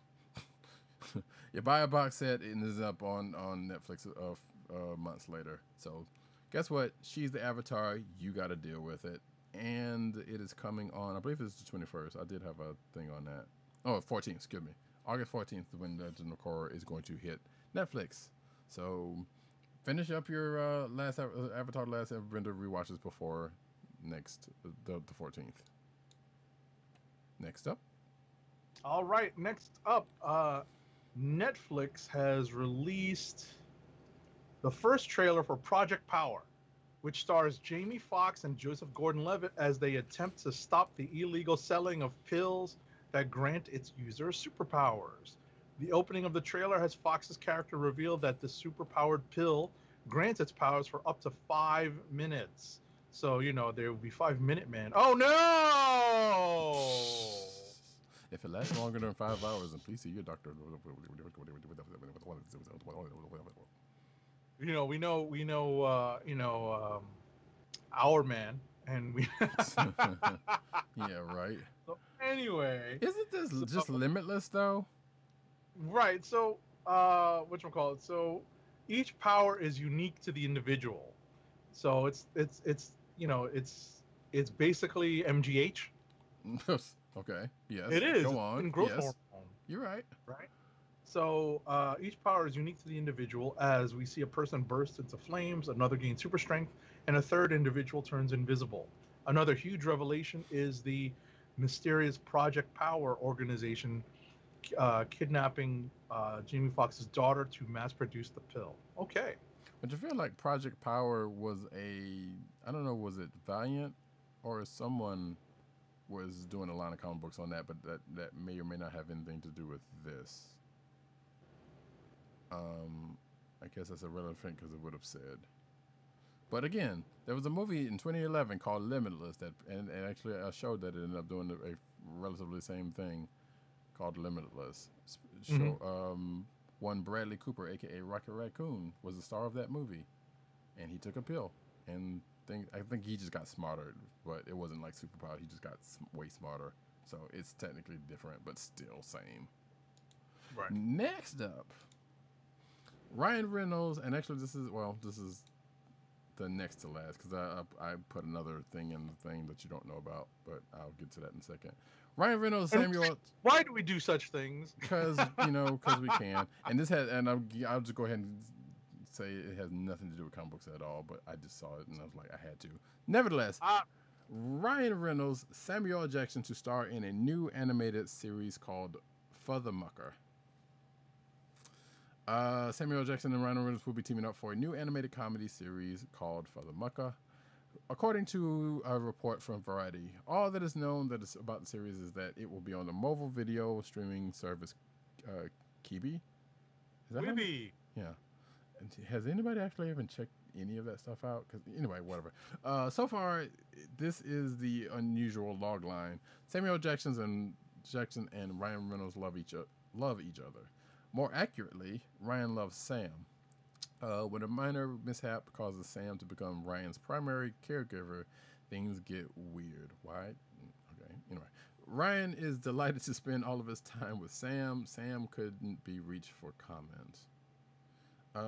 This year, the series was being created and executive produced by Jim and Brian Kehoe, who will also serve as showrunners. The brothers are the comedy writing duo behind the 2018 film Blockers. Also, I guess worth noting, and it probably bears being said, that Ryan Reynolds and Samuel Jackson have worked on a couple of movies together. One of which I've seen, the Hitman's Bodyguard, and the sequel, The Hitman's Wife's Bodyguard, which I haven't seen. Oh, just because it's coming out next year. So, yay, I guess. Hitman's Bodyguard wasn't terrible. Wasn't great. It kind of reminds me of Sam Jackson's earlier work where he was just getting a paycheck. Right. I was about to say my response to this is yeah. So, and obviously the only reason I put that in there because they have both played, sure. Superhero characters or tied characters. Screw Deadpool. Next, so the last one, as I will say real quick, Monty Python and the Holy Grail is still one of the all-time best comedies. There's nothing else needed to be said about that. I just wanted to bring that up. Also, me. So, we are going to go. If you've not seen Monty Python and the Holy Grail, what are you doing with your life? Really? But before we go into the comic book section, I would just like to let folks know that one, October solicitations have come out for various publishers, Marvel and DC being two of those. And some of the news will be coming out is from that. So you should go check that out in the show notes if you are a solicitation watcher. Also, there is a story in the clickbait section about the fact that the new Batwoman, Javicia Leslie, is not the first black Batwoman, and there was one before her. And there's an article all about that. And there's also another article about the road that the New Mutants movie has taken to get to where it is now, which is pretty much limbo. Thanks, Magic. And also, I guess last but not least on that front, you all know about the Bad Batch.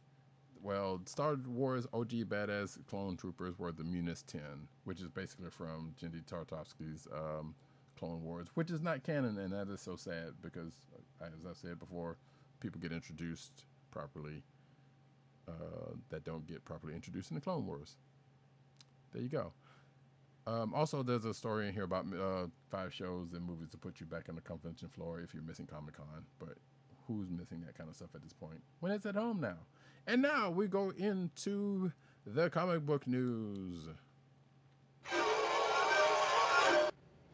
And yes, folks, please watch Spider-Man is Amazing Friends if you have access to Disney Plus, because it's dope. DC's Catwoman introduces a new villain, a quote, Instagram queen pin gone mad. And this is from... I was about to say, did you skip 2 stories? I don't believe I did. Or if I did, I didn't. I sure did. Son of a biscuit. I'm like, where's he reading? You know, because these are the links I forgot to actually put. That I was getting to when I was putting the run up in, but I forgot to put the last 2 issues because we were talking. So we'll get back to that in a second because that would still be my story anyway. Right. Batgirl, Batman, and the Outsiders, and Justice League Odyssey set to end in October. DC confirms again from the solicitations. Okay. So sad to see. Actually, I would say sad to see Odyssey go, but I feel like it was on the block for a while. See, Batgirl's going to end at 50. Justice League Odyssey is going to end at 25, ending on a quote unquote milestone issue. Batman and the Outsiders will end on October 13th with issue 17 is when Batman and Outsiders is going to end. I guess shout out to Brian Hill, who was writing that book still. Mm-hmm. Who's been on the show. Next up. So apparently, I'm gonna see if I can open this the story while I read the summary. So apparently, Supergirl did something that we didn't think could be done, and dealt with a supposedly unkillable hero most severely. Apparently, in issue 26 of Supergirl, Kara Zor-El, one of the most powerful characters in DC Comics, did something that was considered impossible even for her cousin Superman to do. You know, they have essentially the same powers. What she did was she killed one of the most resilient and durable characters of all time, Lobo, with one punch. So, you know, take that, Batman. So I feel like, and I might be wrong about this, but I feel like there's a caveat to this. Because I think there are 2 Lobos running around, and this was the younger possible clone or something. I'm not even sure. DC's stupid with their continuity.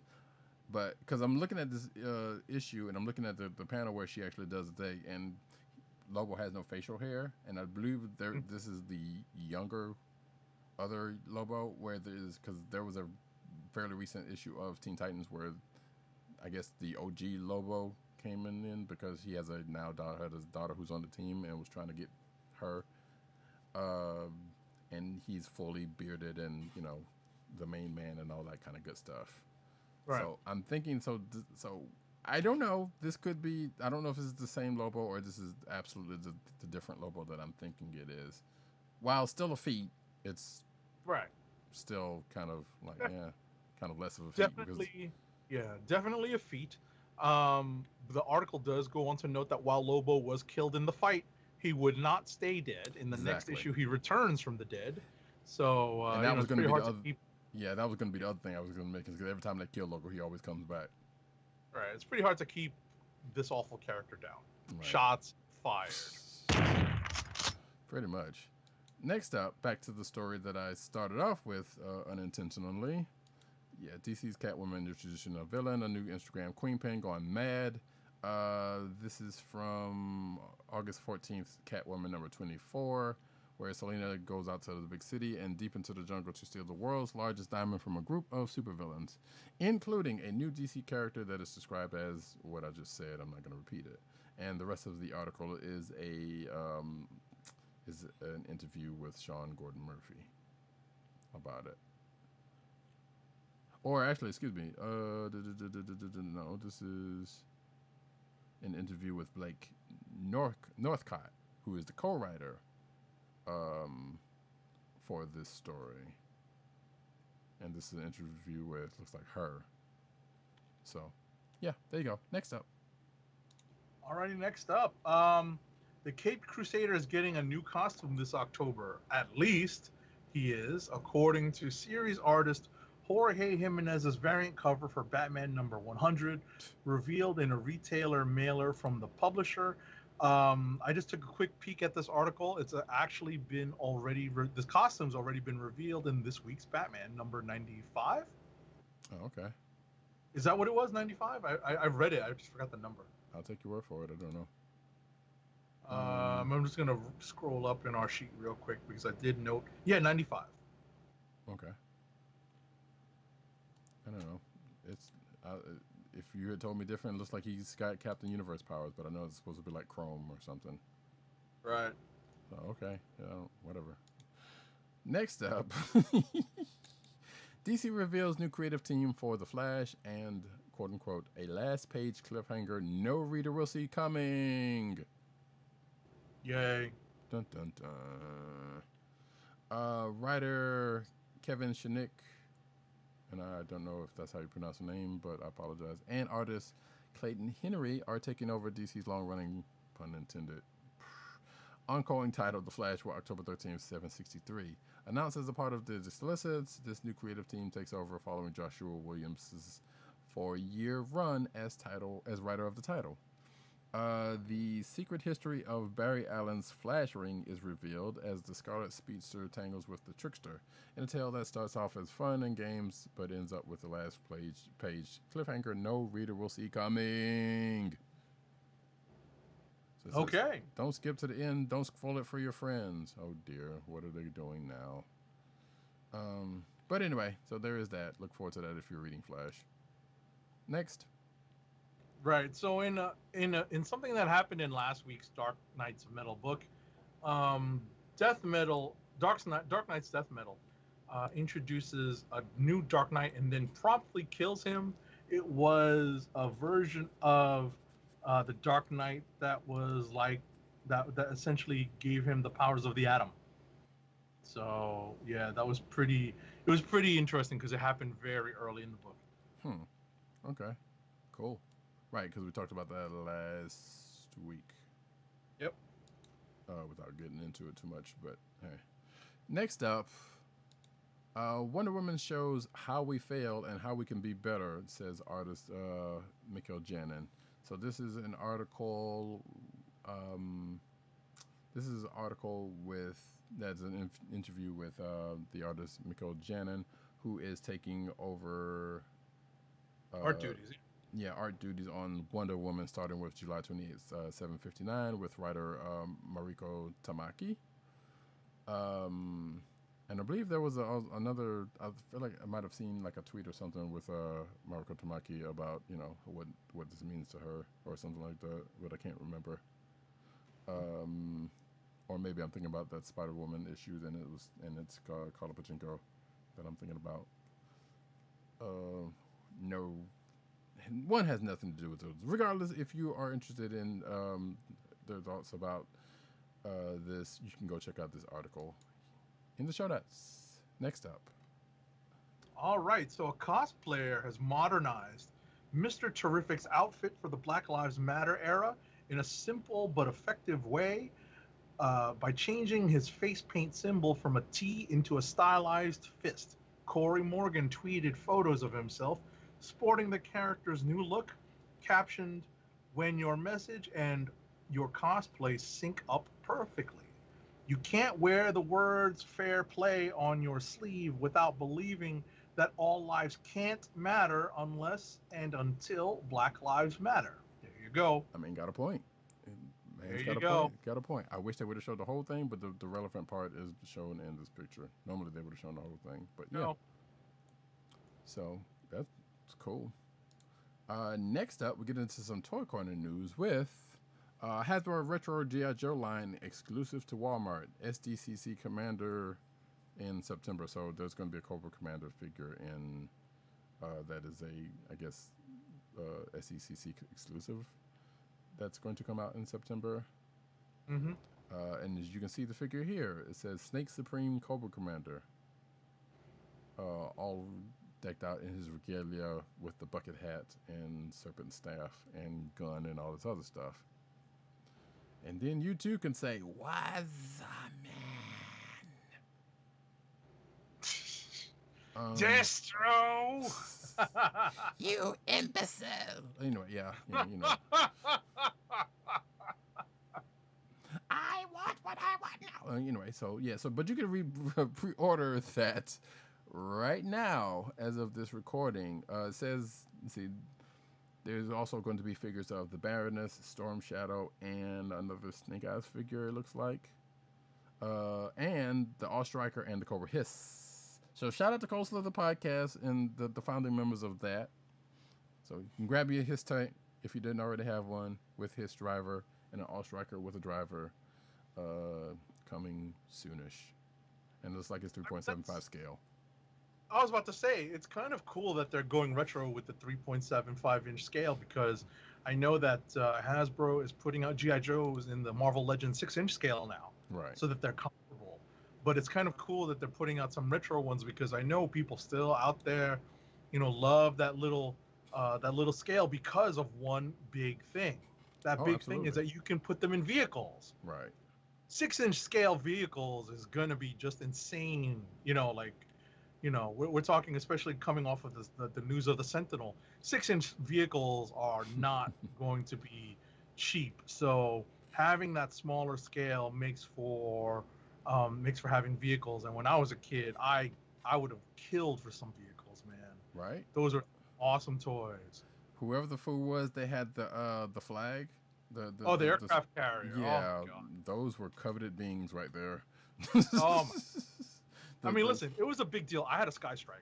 Yeah, I was about to say. I think I had access to one that I ended up having, but I had a Sky Striker. I had a Dragonfly. I had some decent vehicles from the first couple of runs, but then obviously my collecting and my access to them fell off as I got a little older. But I definitely had a chance to enjoy Sky Striker and Dragonfly while I was still young enough to really enjoy it.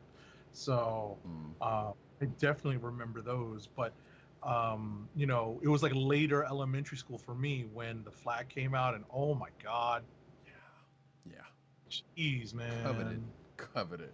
I'm like, wow, y'all are rich. You got this. Yeah, seriously. But my purview was more Transformers than G.I. Joe, and I think I actually even got more. I ended up getting more mask vehicles than G.I. Joe stuff in general. But definitely Transformers was and is still kind of where my joint is. Gotcha. I was definitely more a G.I. Joe guy. Transformers, because they were like that just like next step up in terms of expensive, in terms of price. I think it was easier for me to justify getting like 2 or 3 little G.I. Joes, and getting a lot of play out of them as opposed to one Transformer. Yeah. At least the larger Transformers, not the small. Like I didn't always want to get the smaller ones. So. Sure.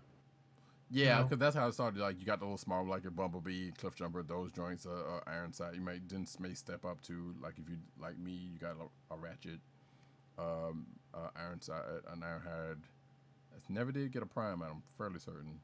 Right. I had a family friend that had a Prime, had a Megatron. Oh my god! I went to his house. All I wanted to do was transform those things, man. Yeah, I did get a Soundwave because if I was gonna have it, and actually still now, because I told the sad story on how I had to give away all my Transformers, but now I have. Really? Yeah, that was a little while ago. I think I told that story like a while ago on the show.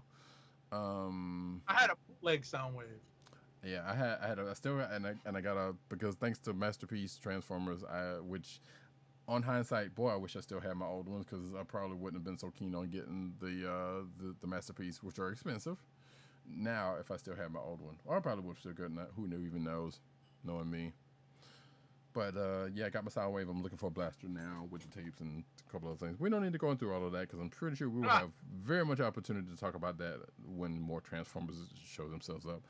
Just like, and I don't think this one says it. No, it doesn't. So one of the next articles will probably bring that back up. But next up. All right. Next up, does anyone have a Milk-Bone Dog Biscuit for Hasbro's latest Ghostbusters toy? It's called Tully's Terrible Night. And IO9 is excited to exclusively reveal the toy in all its glory. It's part of the new collectible, quote, plasma series from the toy maker. The set is a 2-pack featuring Louis Tully, played by Rick Moranis in the film, and a terror dog, which famously ruined Lewis's big party in the film. As well, both figures featuring multiple points of articulation and a photorealistic head sculpt on Tully's head, capturing Moranis' likeness in a moment of terror dog-induced, terror. The set also includes the wired-up colander the Ghostbusters used to test Louis after his possession by Vince Clortho. Okay. Yeah, now all you need to do is get another one of these, and then find I don't think they have a Dana set, and then you could do the you could do the Keymaster and the Gatekeeper. The Gatekeeper, yeah. And you could also, so she's a dog. Sure. You can also do that. But, you can do that with one, but still. But you would still need the Dana figure because, you got to make it do what it do. Anyway, next up, on more toy news, Christopher Lloyd's Doc Brown joins Nika's Back to the Future toys. So Doc Brown's got a figure looking actually pretty decent. One including shock face, another set of hands and a wrench, and some schematics. You can see here in the video, not the video, you can see in the video version of the show, a picture of said figure. And see, this particular version, based on the first film's 1955 scenes, includes clock tower blueprints, monkey wrench, gloved hands, and an extra head that looks even crazier than the first. A 2015 version with mirror shades and a Wild West blacksmith outfit Valiant seems like a no-brainer according to this article. Does it give price? It does not. So look forward to that when you feel like it. Next up. All right. Of course, I would get this story because @MattWang97 emailed me about this, saying that a mutual friend of ours would be a prime target for this the set. And it was pretty funny to see the email. He also tweeted it out to us. Yeah, he also did tweet it to us. So it's pretty funny. So earlier this month, Hasbro launched their Little Pony crossover collection, which mashes up My Little Pony characters with other popular fandoms. The collection kicked off with the Ghostbusters Plasmane figure, and they're following it up with a Dungeons and Dragons Cutie Marks and Dragons set that includes 5 figures. The 4.5 inch scale figures are inspired by an iconic class of D&D characters: Rogue, Barbarian, Druid, Bard, and Wizard. The set also comes with an exclusive D20 die and a pony-themed illustrated Dungeon Master screen that's included in this, a picture of which is included in the article. Pre-orders for the Dungeons and Dragons My Little Pony Cutie Marks and Dragons figure set are live on Entertainment Earth for $59.99 with shipping slated for September. I do believe it is also available on Hasbro Plus. So and that Dungeon Master screen for when that inevitable My Little Pony D&D session hits, and I think I have a strange feeling there's probably already one. Probably already been a couple. I think this article also says there's a board game from Dungeons and Dragons. It's called Dungeons and Dragons Adventure Begins. Also available for pre-order on Hasbro Plus. Let me see if I can click that and find out how much the pre-order is for $24.99. Yeah. So there's no picture of that in here, sadly. And actually, there's some more toy news in here, but we'll probably skip out on some of that. But there's also a Critical Role Funko Pop that is launching apparently, or had already launched as of this article, which was from a couple of days ago. So fans of Critical Role, rejoice. The Funko Pops are finally out. But yeah, Inuyasha finally gets a Funko Pop also. So there you go. Since we go ahead and put that in there. Next up, the coolest San Diego Comic-Con collectibles that are easy to get your hands on this year. So this is an article from Gizmodo that basically runs down a whole bunch of stuff that you can get, because of the fact that San Diego Comic-Con is at home. And was this from earlier today? This from yesterday. Because a lot of stuff kind of comes out because they already have the news prior to. So this is not a surprise that this is already out. So there's some stuff from Mattel. Looks like Hulk in the back of a truck from in-game. Mm-hmm. Yeah, so in-game truck, and there's featuring Little Hulk and the Rocket Raccoon. We're not going to go through all of this, but you can look at the article for this. I think that Mr. T figure that we talked about last week, that Transformer, Top Gun Transformer is also in this list that we talked about last week. And some other stuff of from Star Wars, Aliens, and from places all the way around, including a Tribble. Yeah, I have a Tribble. Anyway, and stuff from Funko, Hot Toys, Diamond Select, Entertainment Earth, et cetera, and of course more pins. So you can go check that article out yourself. And I believe this is when Agent 70 comes through with some more stuff. Right. I wanted to summarize very quickly some of the releases from the Marvel Legends corner of the toy universe. I'm a big Marvel Legends fan. Over my shoulder, you can see my little display, my reenactment of the cover of Jim Lee and Chris Claremont's X-Men #1 in Marvel Legends form. I'm no action figure photographer, but I definitely enjoy, getting the toys I always wish I had when I was younger, right? So, and Marvel Legends does that for me. So this week, this week, Marvel Fan Fridays, which is the event that Hasbro likes to do their Legends reveals, was moved to Tuesday because of Comic-Con, San Diego Comic-Con at home. So this week it was revealed that the previously revealed X-Men 20th anniversary movie action figures are now up for pre-order on Hasbro Pulse and other online toy toy vendors. You can get the Marvel Legends X-Men movie Mystique, Wolverine, and a 2-pack of Magneto and Professor X. They are now up for order on several websites, including Hasbro Pulse.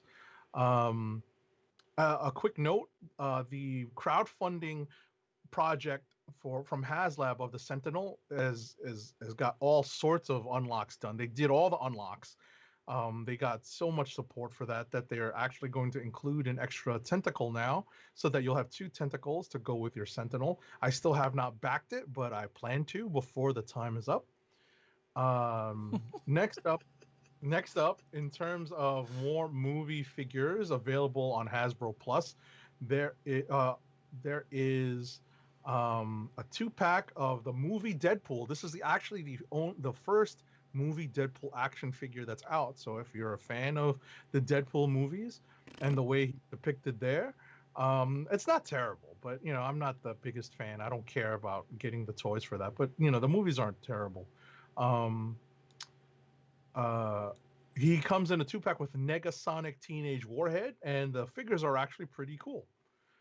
Also, in terms of the Deadpool movie, there is a single card Domino figure. The Zazie Beetz action figure looks really good. If I was a bigger fan of the character, I would definitely buy that. I would cop that because that is a cool figure. The facial sculpt is great. I think the likeness is pretty good, pretty natural, and it's just very well put together. So I would actually recommend Roddykat take a look at that. I doubt that he'd buy it, but at least, take a peek.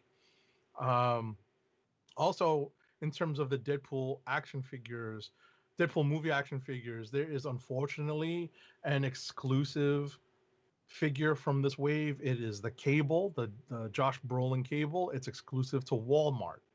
Speaking of exclusive to Walmart, is a Venomized Captain America figure that was teased at New York Toy Fair earlier this year and is now out for order, up for order on Walmart at Walmart. There's also some X-Men related figures, but related to the Old Man Logan corner of the universe. We have an Old Man Logan with a baby Hulk, with an Old Man Hawkeye 2-pack, and it's actually really cool looking. You should take a look at them if you are a fan of that particular part of the Marvel universe. One of the pre-orders that I was able to jump on is the Amazon exclusive Marvel Legends Nimrod, Psylocke, and Phantomex 3-pack. So I pre-ordered mine. I'm happy to get this Nimrod. It has two heads. One is the Hoxpox head, and one is the traditional all pink face from from Nimrod's first appearance. It's pretty cool. So I definitely got my hands on that. What I was not able to get my hands on, and this is why I am more than a little, what's the term nowadays? Salty. More than a little salty about is the Target exclusive.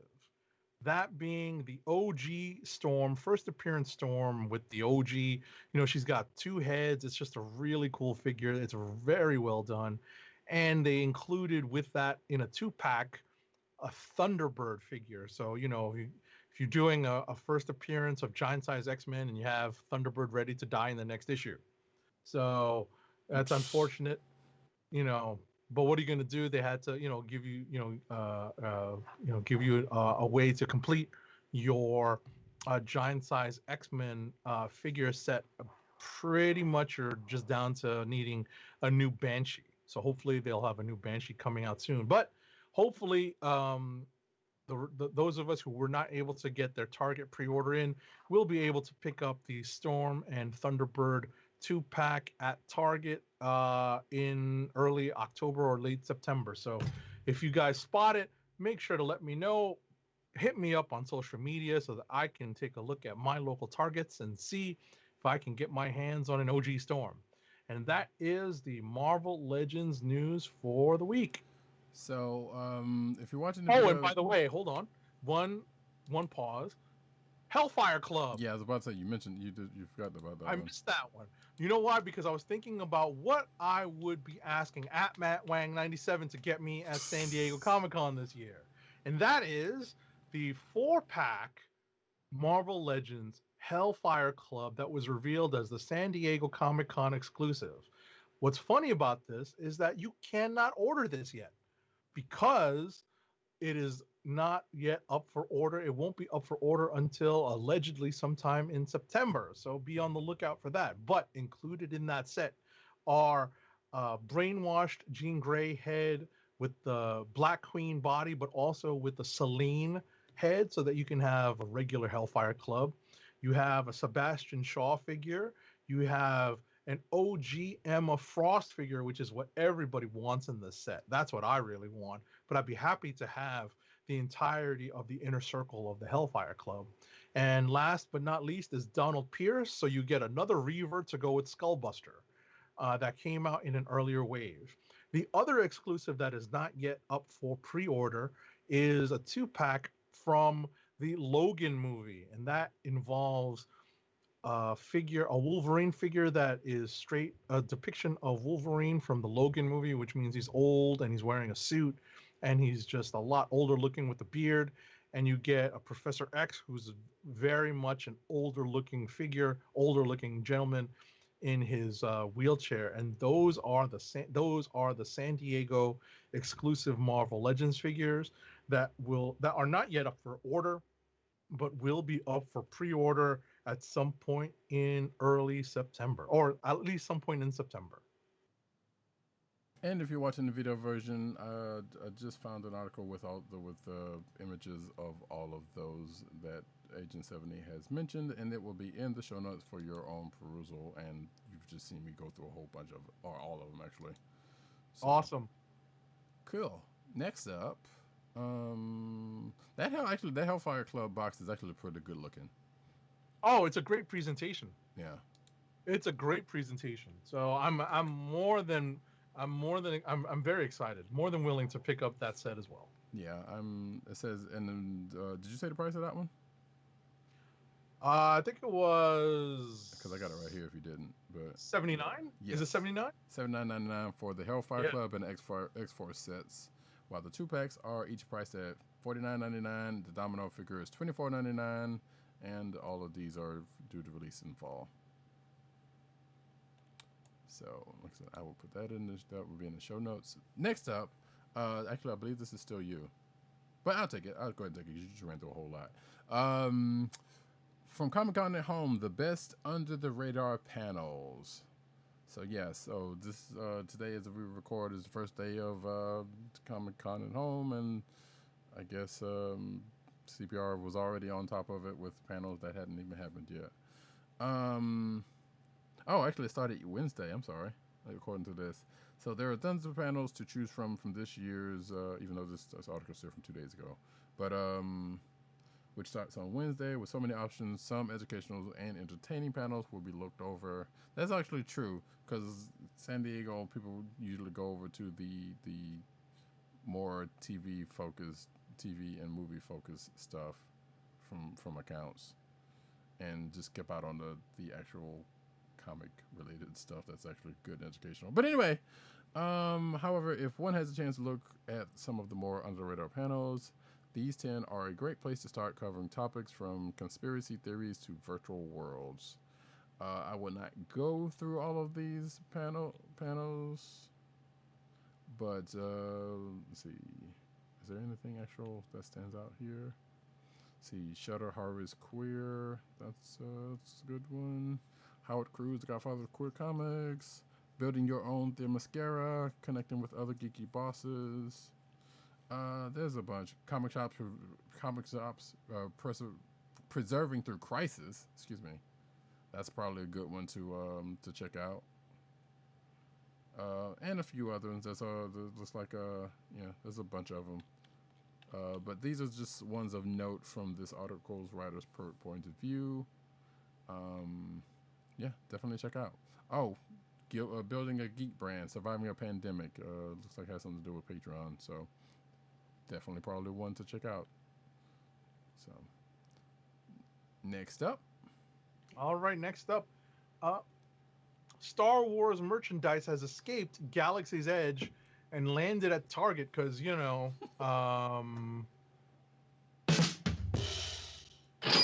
both of those because Stay of on Target. COVID-19. Yeah. So starting on August 30th, Target stores, Target stores will become the exclusive trading outpost for the popular Star Wars branded theme park areas. The stores will not have everything you can get in the theme parks. There won't be any custom lightsabers or blue milk just yet. But they will have merchandise inspired by the stories being told in the park from some of the biggest companies out there, including Lego, Hasbro, Funko, and others.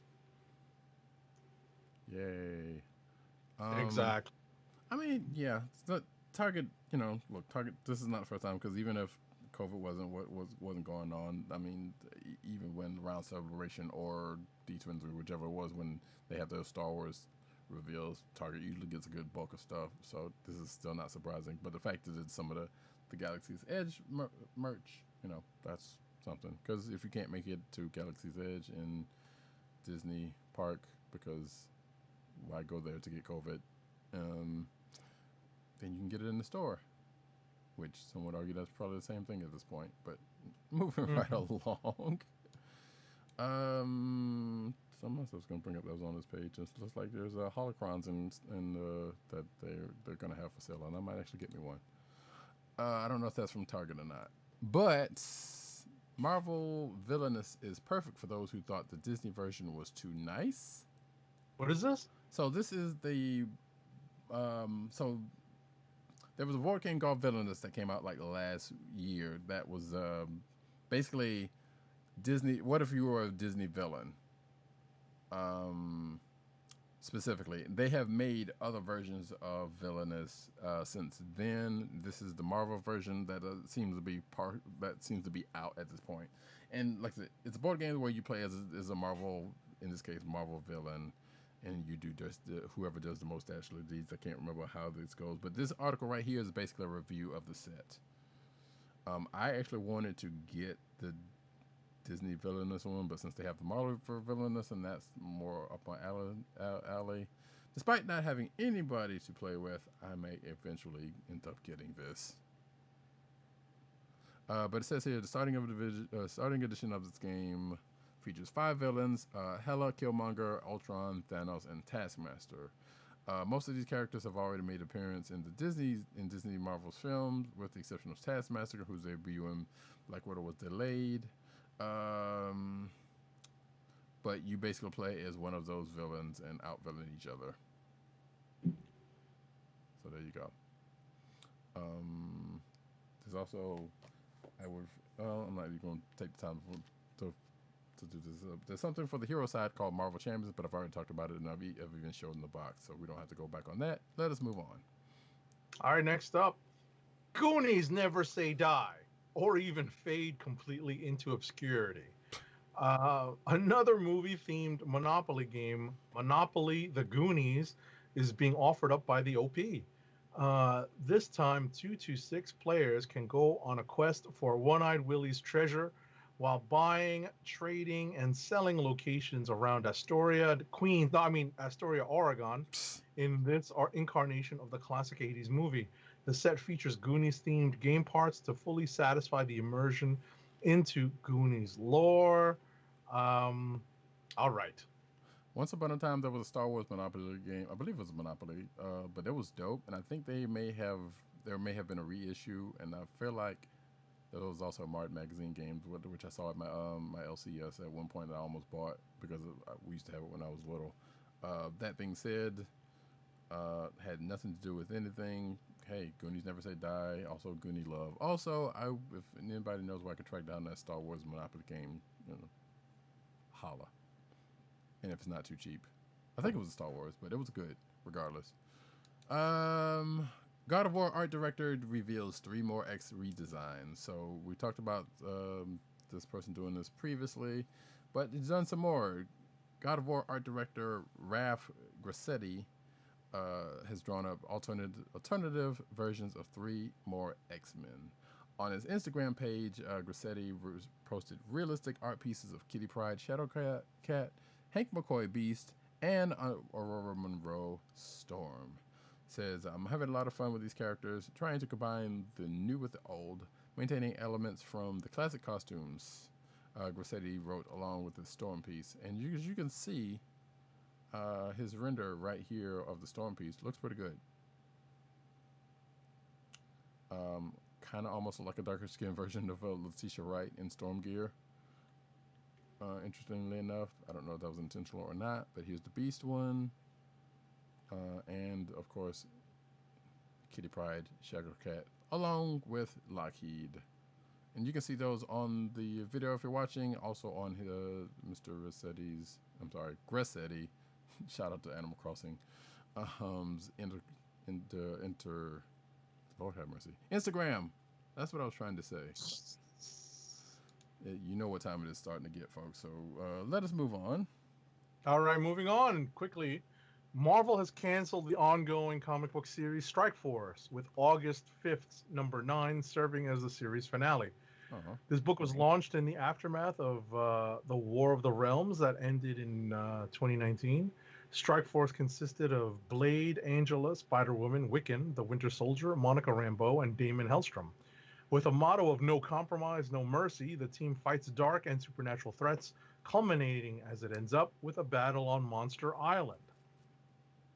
Yeah, in fact, this was one of the ones that, as I was telling Agent 7 before the show, this was one of the ones I was catching up on because I think I was reading 7, 8, and 9 prior to the show this week.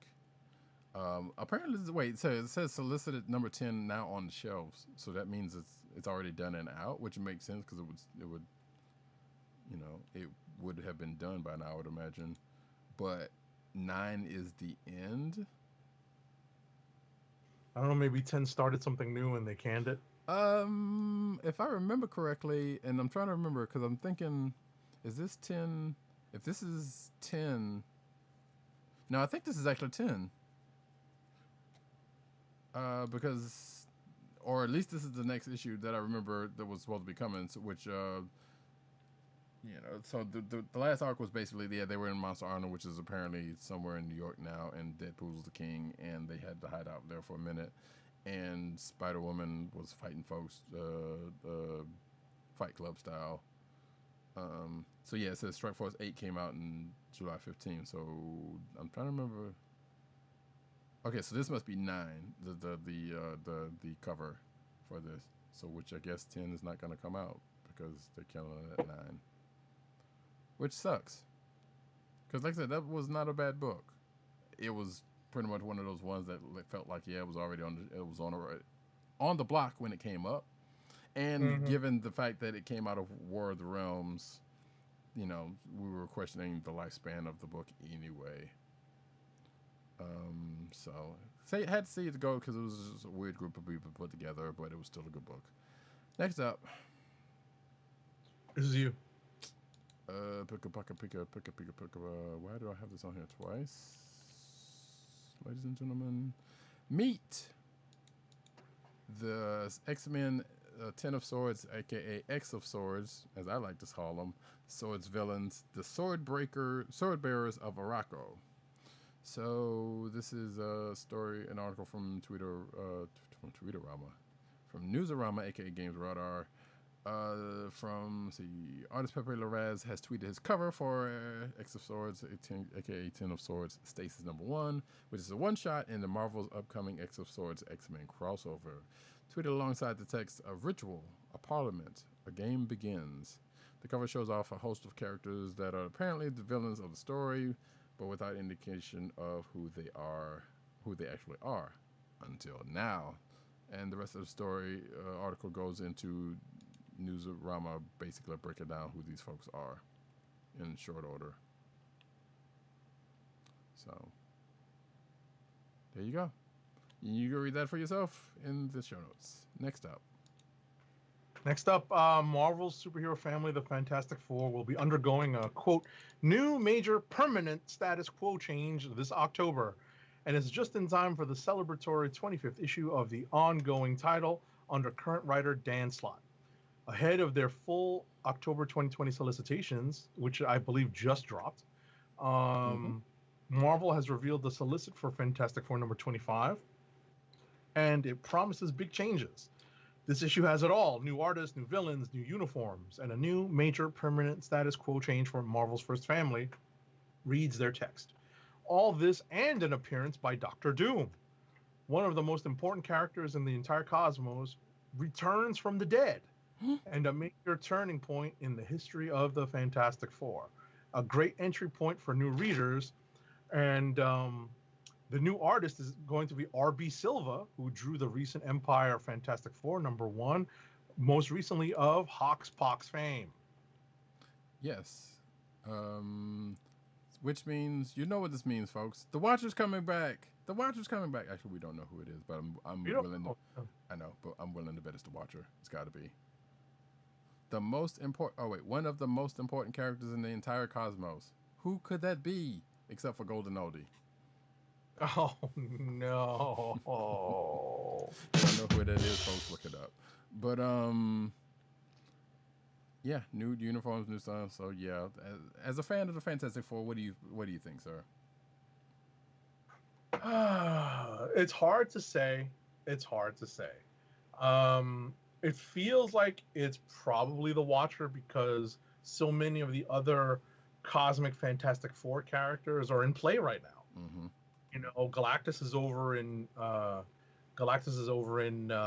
Thor, with the Silver Surfer. Mm-hmm. There's lots of Kree Skrull stuff going on in Empyre. So in terms of who's dead, I think the Watcher might very well be the one character that's been gone for a while now. Think, Original Sin. Oh my God. Yeah. Yeah, because at this point, because it definitely wouldn't be any of the elders, because they're not that important. Right. They serve a purpose, but anyway, so that's my theory, and I guess, yeah, that's not a bad theory. It's not a bad theory. I hadn't read this solicit, so I had not yet had a chance to give some thought to this. But that's not a bad theory. It's not a bad guess. And I know some folks are saying, yes, the Watcher's not technically gone because Nick Fury has taken his place, sort of, but that's not necessarily the same character. And they've really not done anything with him since then. Right. So, yeah. Next up, speaking of this, Fantastic Four writer says major permanent status changes, not hyperbole. So writer, see what that says. So we already just talked about the new major permanent status quo change, whatever that will be that's coming. Dan Slott says yes, they will. No hyperbole. It's a fact. That was me doing that. The fist bump. Slot said in a response to Newsarama's report about the news, the change will take place during 425, as we already said, and we basically talked about the new uniforms and the resurrection of a cosmically powered Marvel character. There you go. Okay. Next up, the Scarlet Witch just did something unspeakable in Empyre X-Men #1. Spoilers, we have discussed this. Yeah, we no spoke need on to it. belabor the. Yes, we already spoke on it, so it's kind of crazy. You want me to do the next one just to make up for that? Sure. All right. Meet Captain Marvel's half-sister, the Kree warrior L'Oreal, because she's worth it. Oh, no. I had to. Granted, if you're of a certain vintage, you will understand that reference. All right. So Carol Danvers has had to deal with a lot of turmoil in her personal and professional life lately, especially after she discovered that she's half Kree. Another major bombshell is about to be dropped on Carol in Captain Marvel #18, a tie-in to the Empyre event. CBR has an exclusive first look at Carol's half-sister L'Oreal, who will play a major role in Captain Marvel's Empyre tie-in story. The revelation of Carol's mother being Kree opens up an amazing opportunity for further exploring Carol's connections to the Kree, and introducing a family member she was not aware of was almost too obvious, Captain Marvel writer Kelly Thompson told CBR. But when we started creating L'Oreal, Carol's... God, that stupid Maybelline thing is in my head. It's L'Oreal, actually, but yes. Oh, L'Oreal, right? Yes. No, yeah, that's it. Maybe she's worth it. Maybe she's Maybelline. So when that first happened, I thought the exact same thing, but I looked up what their slogan was, and here we are. No. Wait. I was about to say, do I have my wires crossed, or am I misremembering? Maybelline is a different thing. L'Oreal is a different company, but you were thinking right on that point. But in relation to this, I was thinking the same thing you were, which is not the case. Oh, okay. Right, so we're both wrong. Right. Well, no, that's why it's right when I put that joke in there, because that's the right slogan. I got you. All right. Yeah, I was about to say we got to find out what the L'Oreal slogan is. So getting back to just what Kelly Thompson was saying, well, when we started creating L'Oreal, Carol's half-sister, I started to get genuinely excited about both the character herself and what she could bring to Carol and her world. It's such a rich area to explore for Carol, and then Corey went and designed L'Oreal with these giant arms and shoulders, and I think I'm in love. Wait, I've said too much. Okay. She looks like a blue She-Hulk. Or blue She-Hulk. Man, I'm mad at it because, hey, work it. But yeah, are you still reading Captain Marvel? I read it on and off. I read the last issue. Right. Remember with the poker game? Right. That went bad. It turned into whatchamacallit, an escape room. Right. But I read it on and off. I read it early on in this latest run when they were trapped on Roosevelt Island by the sexist guy. So, I read it here and there. I don't pull it, but I definitely read it here and there. Sure.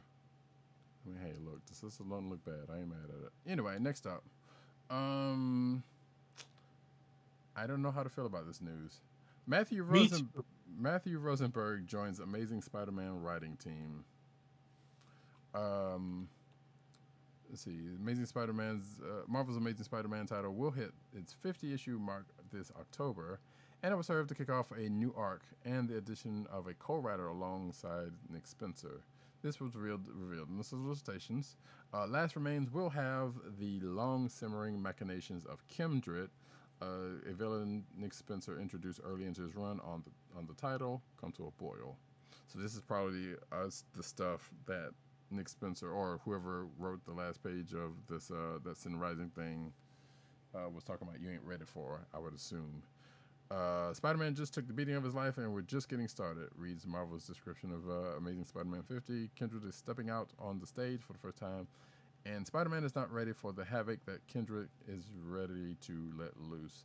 I'm kind of at this point ready to see what the heck's going on with this character, because we keep seeing him and we don't know what's going on outside of the stuff that he's messing around with. Yeah, I'm not 100% on board with Rosenberg. I've had my issues with some of the stuff he's written. Obviously, my biggest issue was with his, short run on Uncanny X-Men when he basically killed everybody because he could. Yeah. I wasn't really a fan of that. And more recently, I'm not, because I haven't caught up with Hawkeye Freefall. And usually I actually like Rosenberg work on a lot of older stuff. So because there's some stuff he's actually done some really silly things with. But Hawkeye Freefall was like, why? What? Why? Why are you even doing this? What's going on? Why? Like, what service is this person posing? But yeah, so I don't know how to feel about this. Maybe it'll be all right. I don't know. Anyway, next up, folks. Come on, Lord, thank you. Keanu Reeves is writing a comic book called. This is the one I was gonna have the audio thing for. BRZ, RKR, or probably Berserker.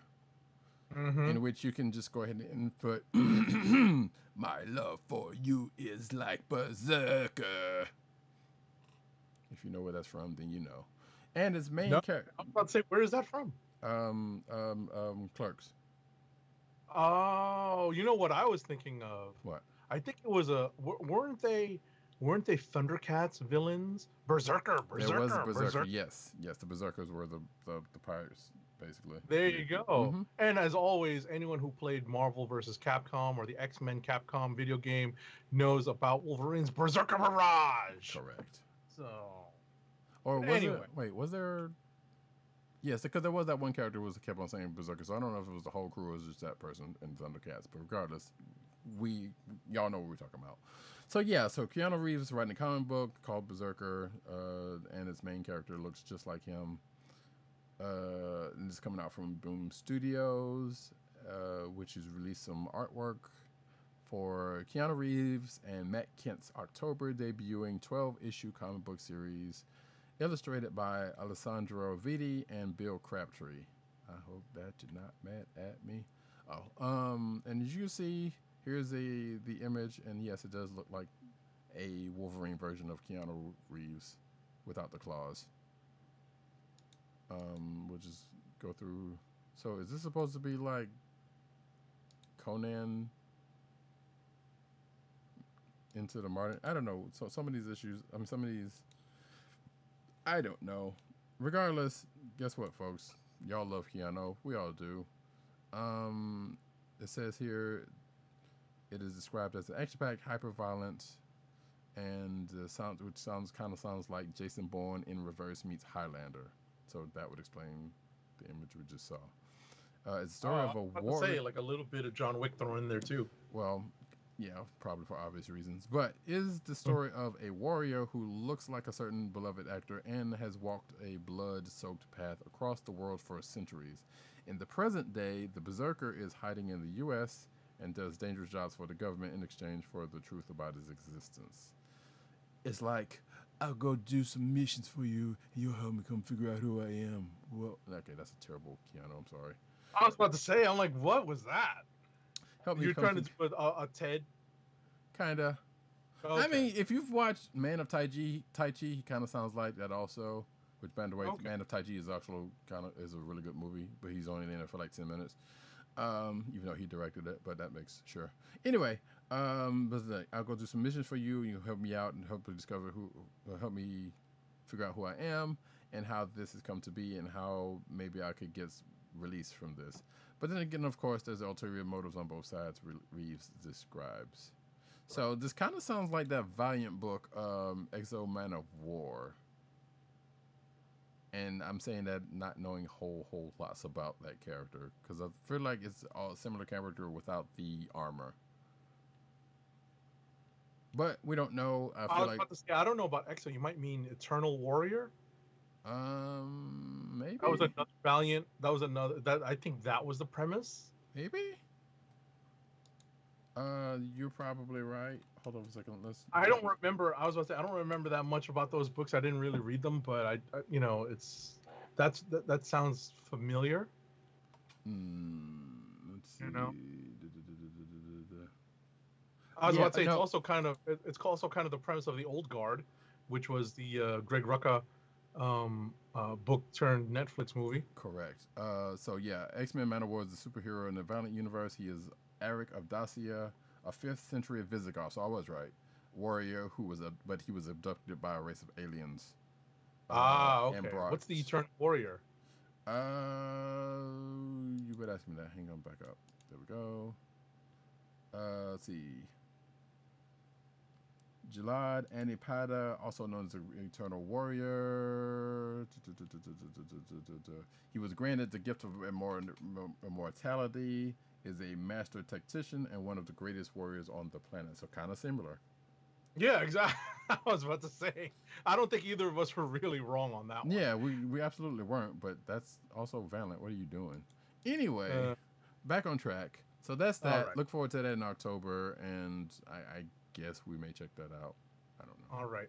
Next I was up. about to say on a side note before I get to these, I think maybe I'll just combine these two Sure. so we can get things moving. But on a side note, the Bill and Ted movie trailer did just drop again, Oh, nice. and they did put out some news that at least for now they're looking to do both pay-per-view at home and a limited release in whatever theaters are open Oh, cool. when their release time comes up, I guess in late August. So we'll see how that goes. Just keep your eyes peeled if you are a Bill and Ted fan. Next up on the comic news, though, IDW's Chris Ryall steps down as president and publisher. He had previously served as the company's editor-in-chief. He is stepping down as president, publisher, and chief creative officer to launch a new publishing venture dedicated to developing new creative voices. He'd been in the position since December 2018 when he returned to the company 6 months after stepping down as chief creative officer and editor-in-chief. He took over the dual president/publisher role from Greg Goldstein. Okay. Now, the sad part about this is like when I first saw this article, I was like, "Oh, what did he do?" Because people are stepping down for allegations against them. I don't think this is that, or that hasn't come out yet. One of the two. But then again, he's been at this role for a good long time, so it was probably right. This is something that he stepped back into. Right. After there for a long time. So right. He'd been there for he'd been there since June of 2004. Mm-hmm. So that's a long time. I remember him as starting. He's the one that wrote the initial reboot of ROM, Space Knight. Right. So but yeah. And who knows? ROM Space Knight may have or Galador may have a role to play in Ten of Swords. I'm not kidding. They sure didn't do anything with that Hasbro universes they were trying to do. Oh my goodness gracious! All right. Following up on that story, though, IDW Publishing names a new president, publisher, and more. Following the departure of Chris Ryall, IDW Executive Vice President of Product Development Jerry Bennington has been named as the company's new president. The role is described as overseeing IDW's publishing strategic business units, integrating product cross-platform programs, establishing product growth initiatives with partners, blah, blah, blah, blah, blah.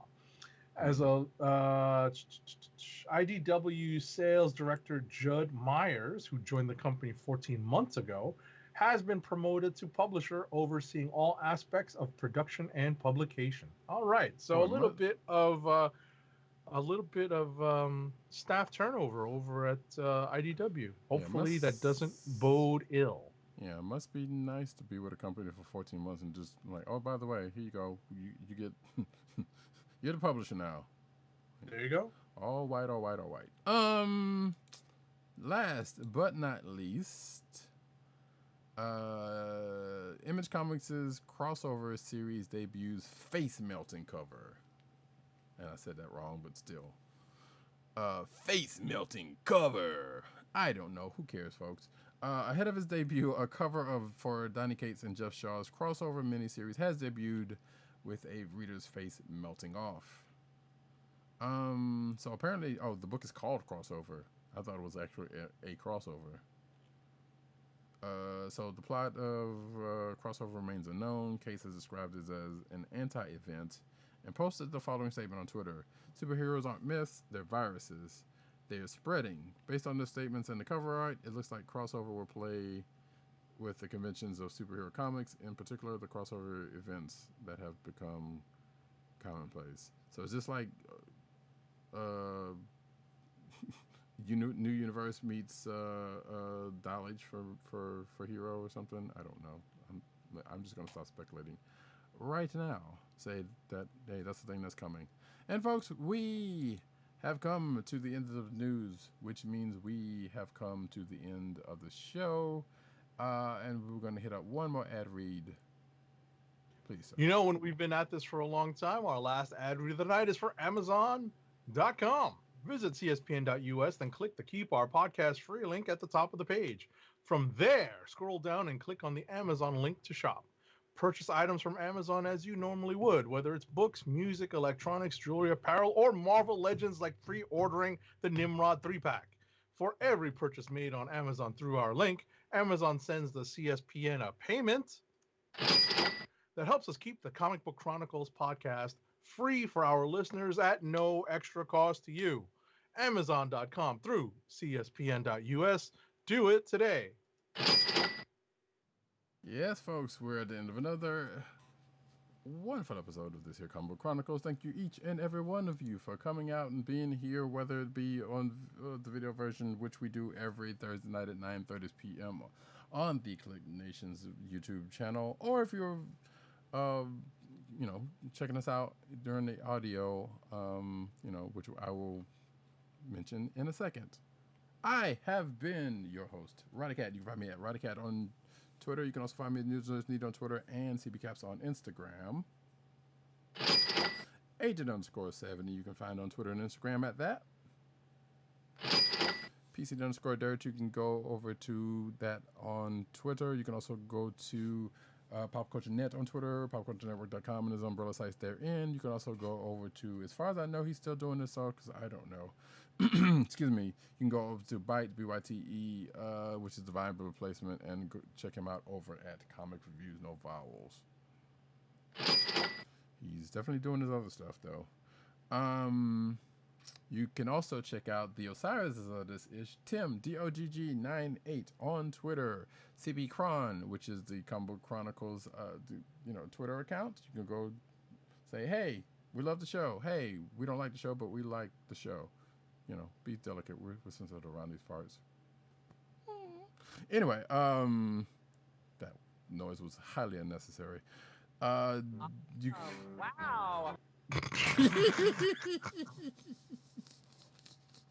Nicely done.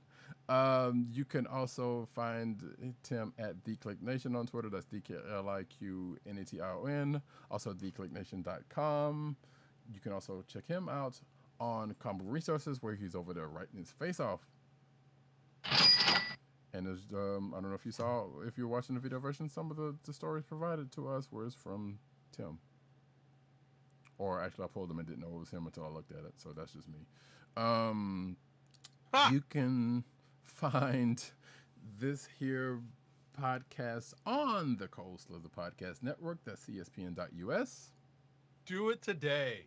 You can also find this podcast on your podcast perusal place of choice, whether it be Google Play, Apple iTunes, Apple Podcasts, Spotify, or the Cold Slither Podcast Network's SoundCloud page. Like I said, we'll be back next week at 9:30 p.m. to record this. The audio will be out probably a day or two later on the Cold Slither, like we've said. Last week had an issue because for some reason Google didn't want to cooperate, and I'm hoping I don't have that issue this time. But until then, folks, look out on our social medias where we'll try to do a better job about posting links to the show. Sure. And next week, we're definitely going to have a lot more post San Diego Comic-Con at home news. That is for certain. That is for certain. And with that, folks, oh, Jesus, I totally had it on the Amazon thing all this time, which means it's definitely time to go. And with that, folks, this has been the Comic Book Chronicles. Peace. Peace. One. I love it when a plan comes together.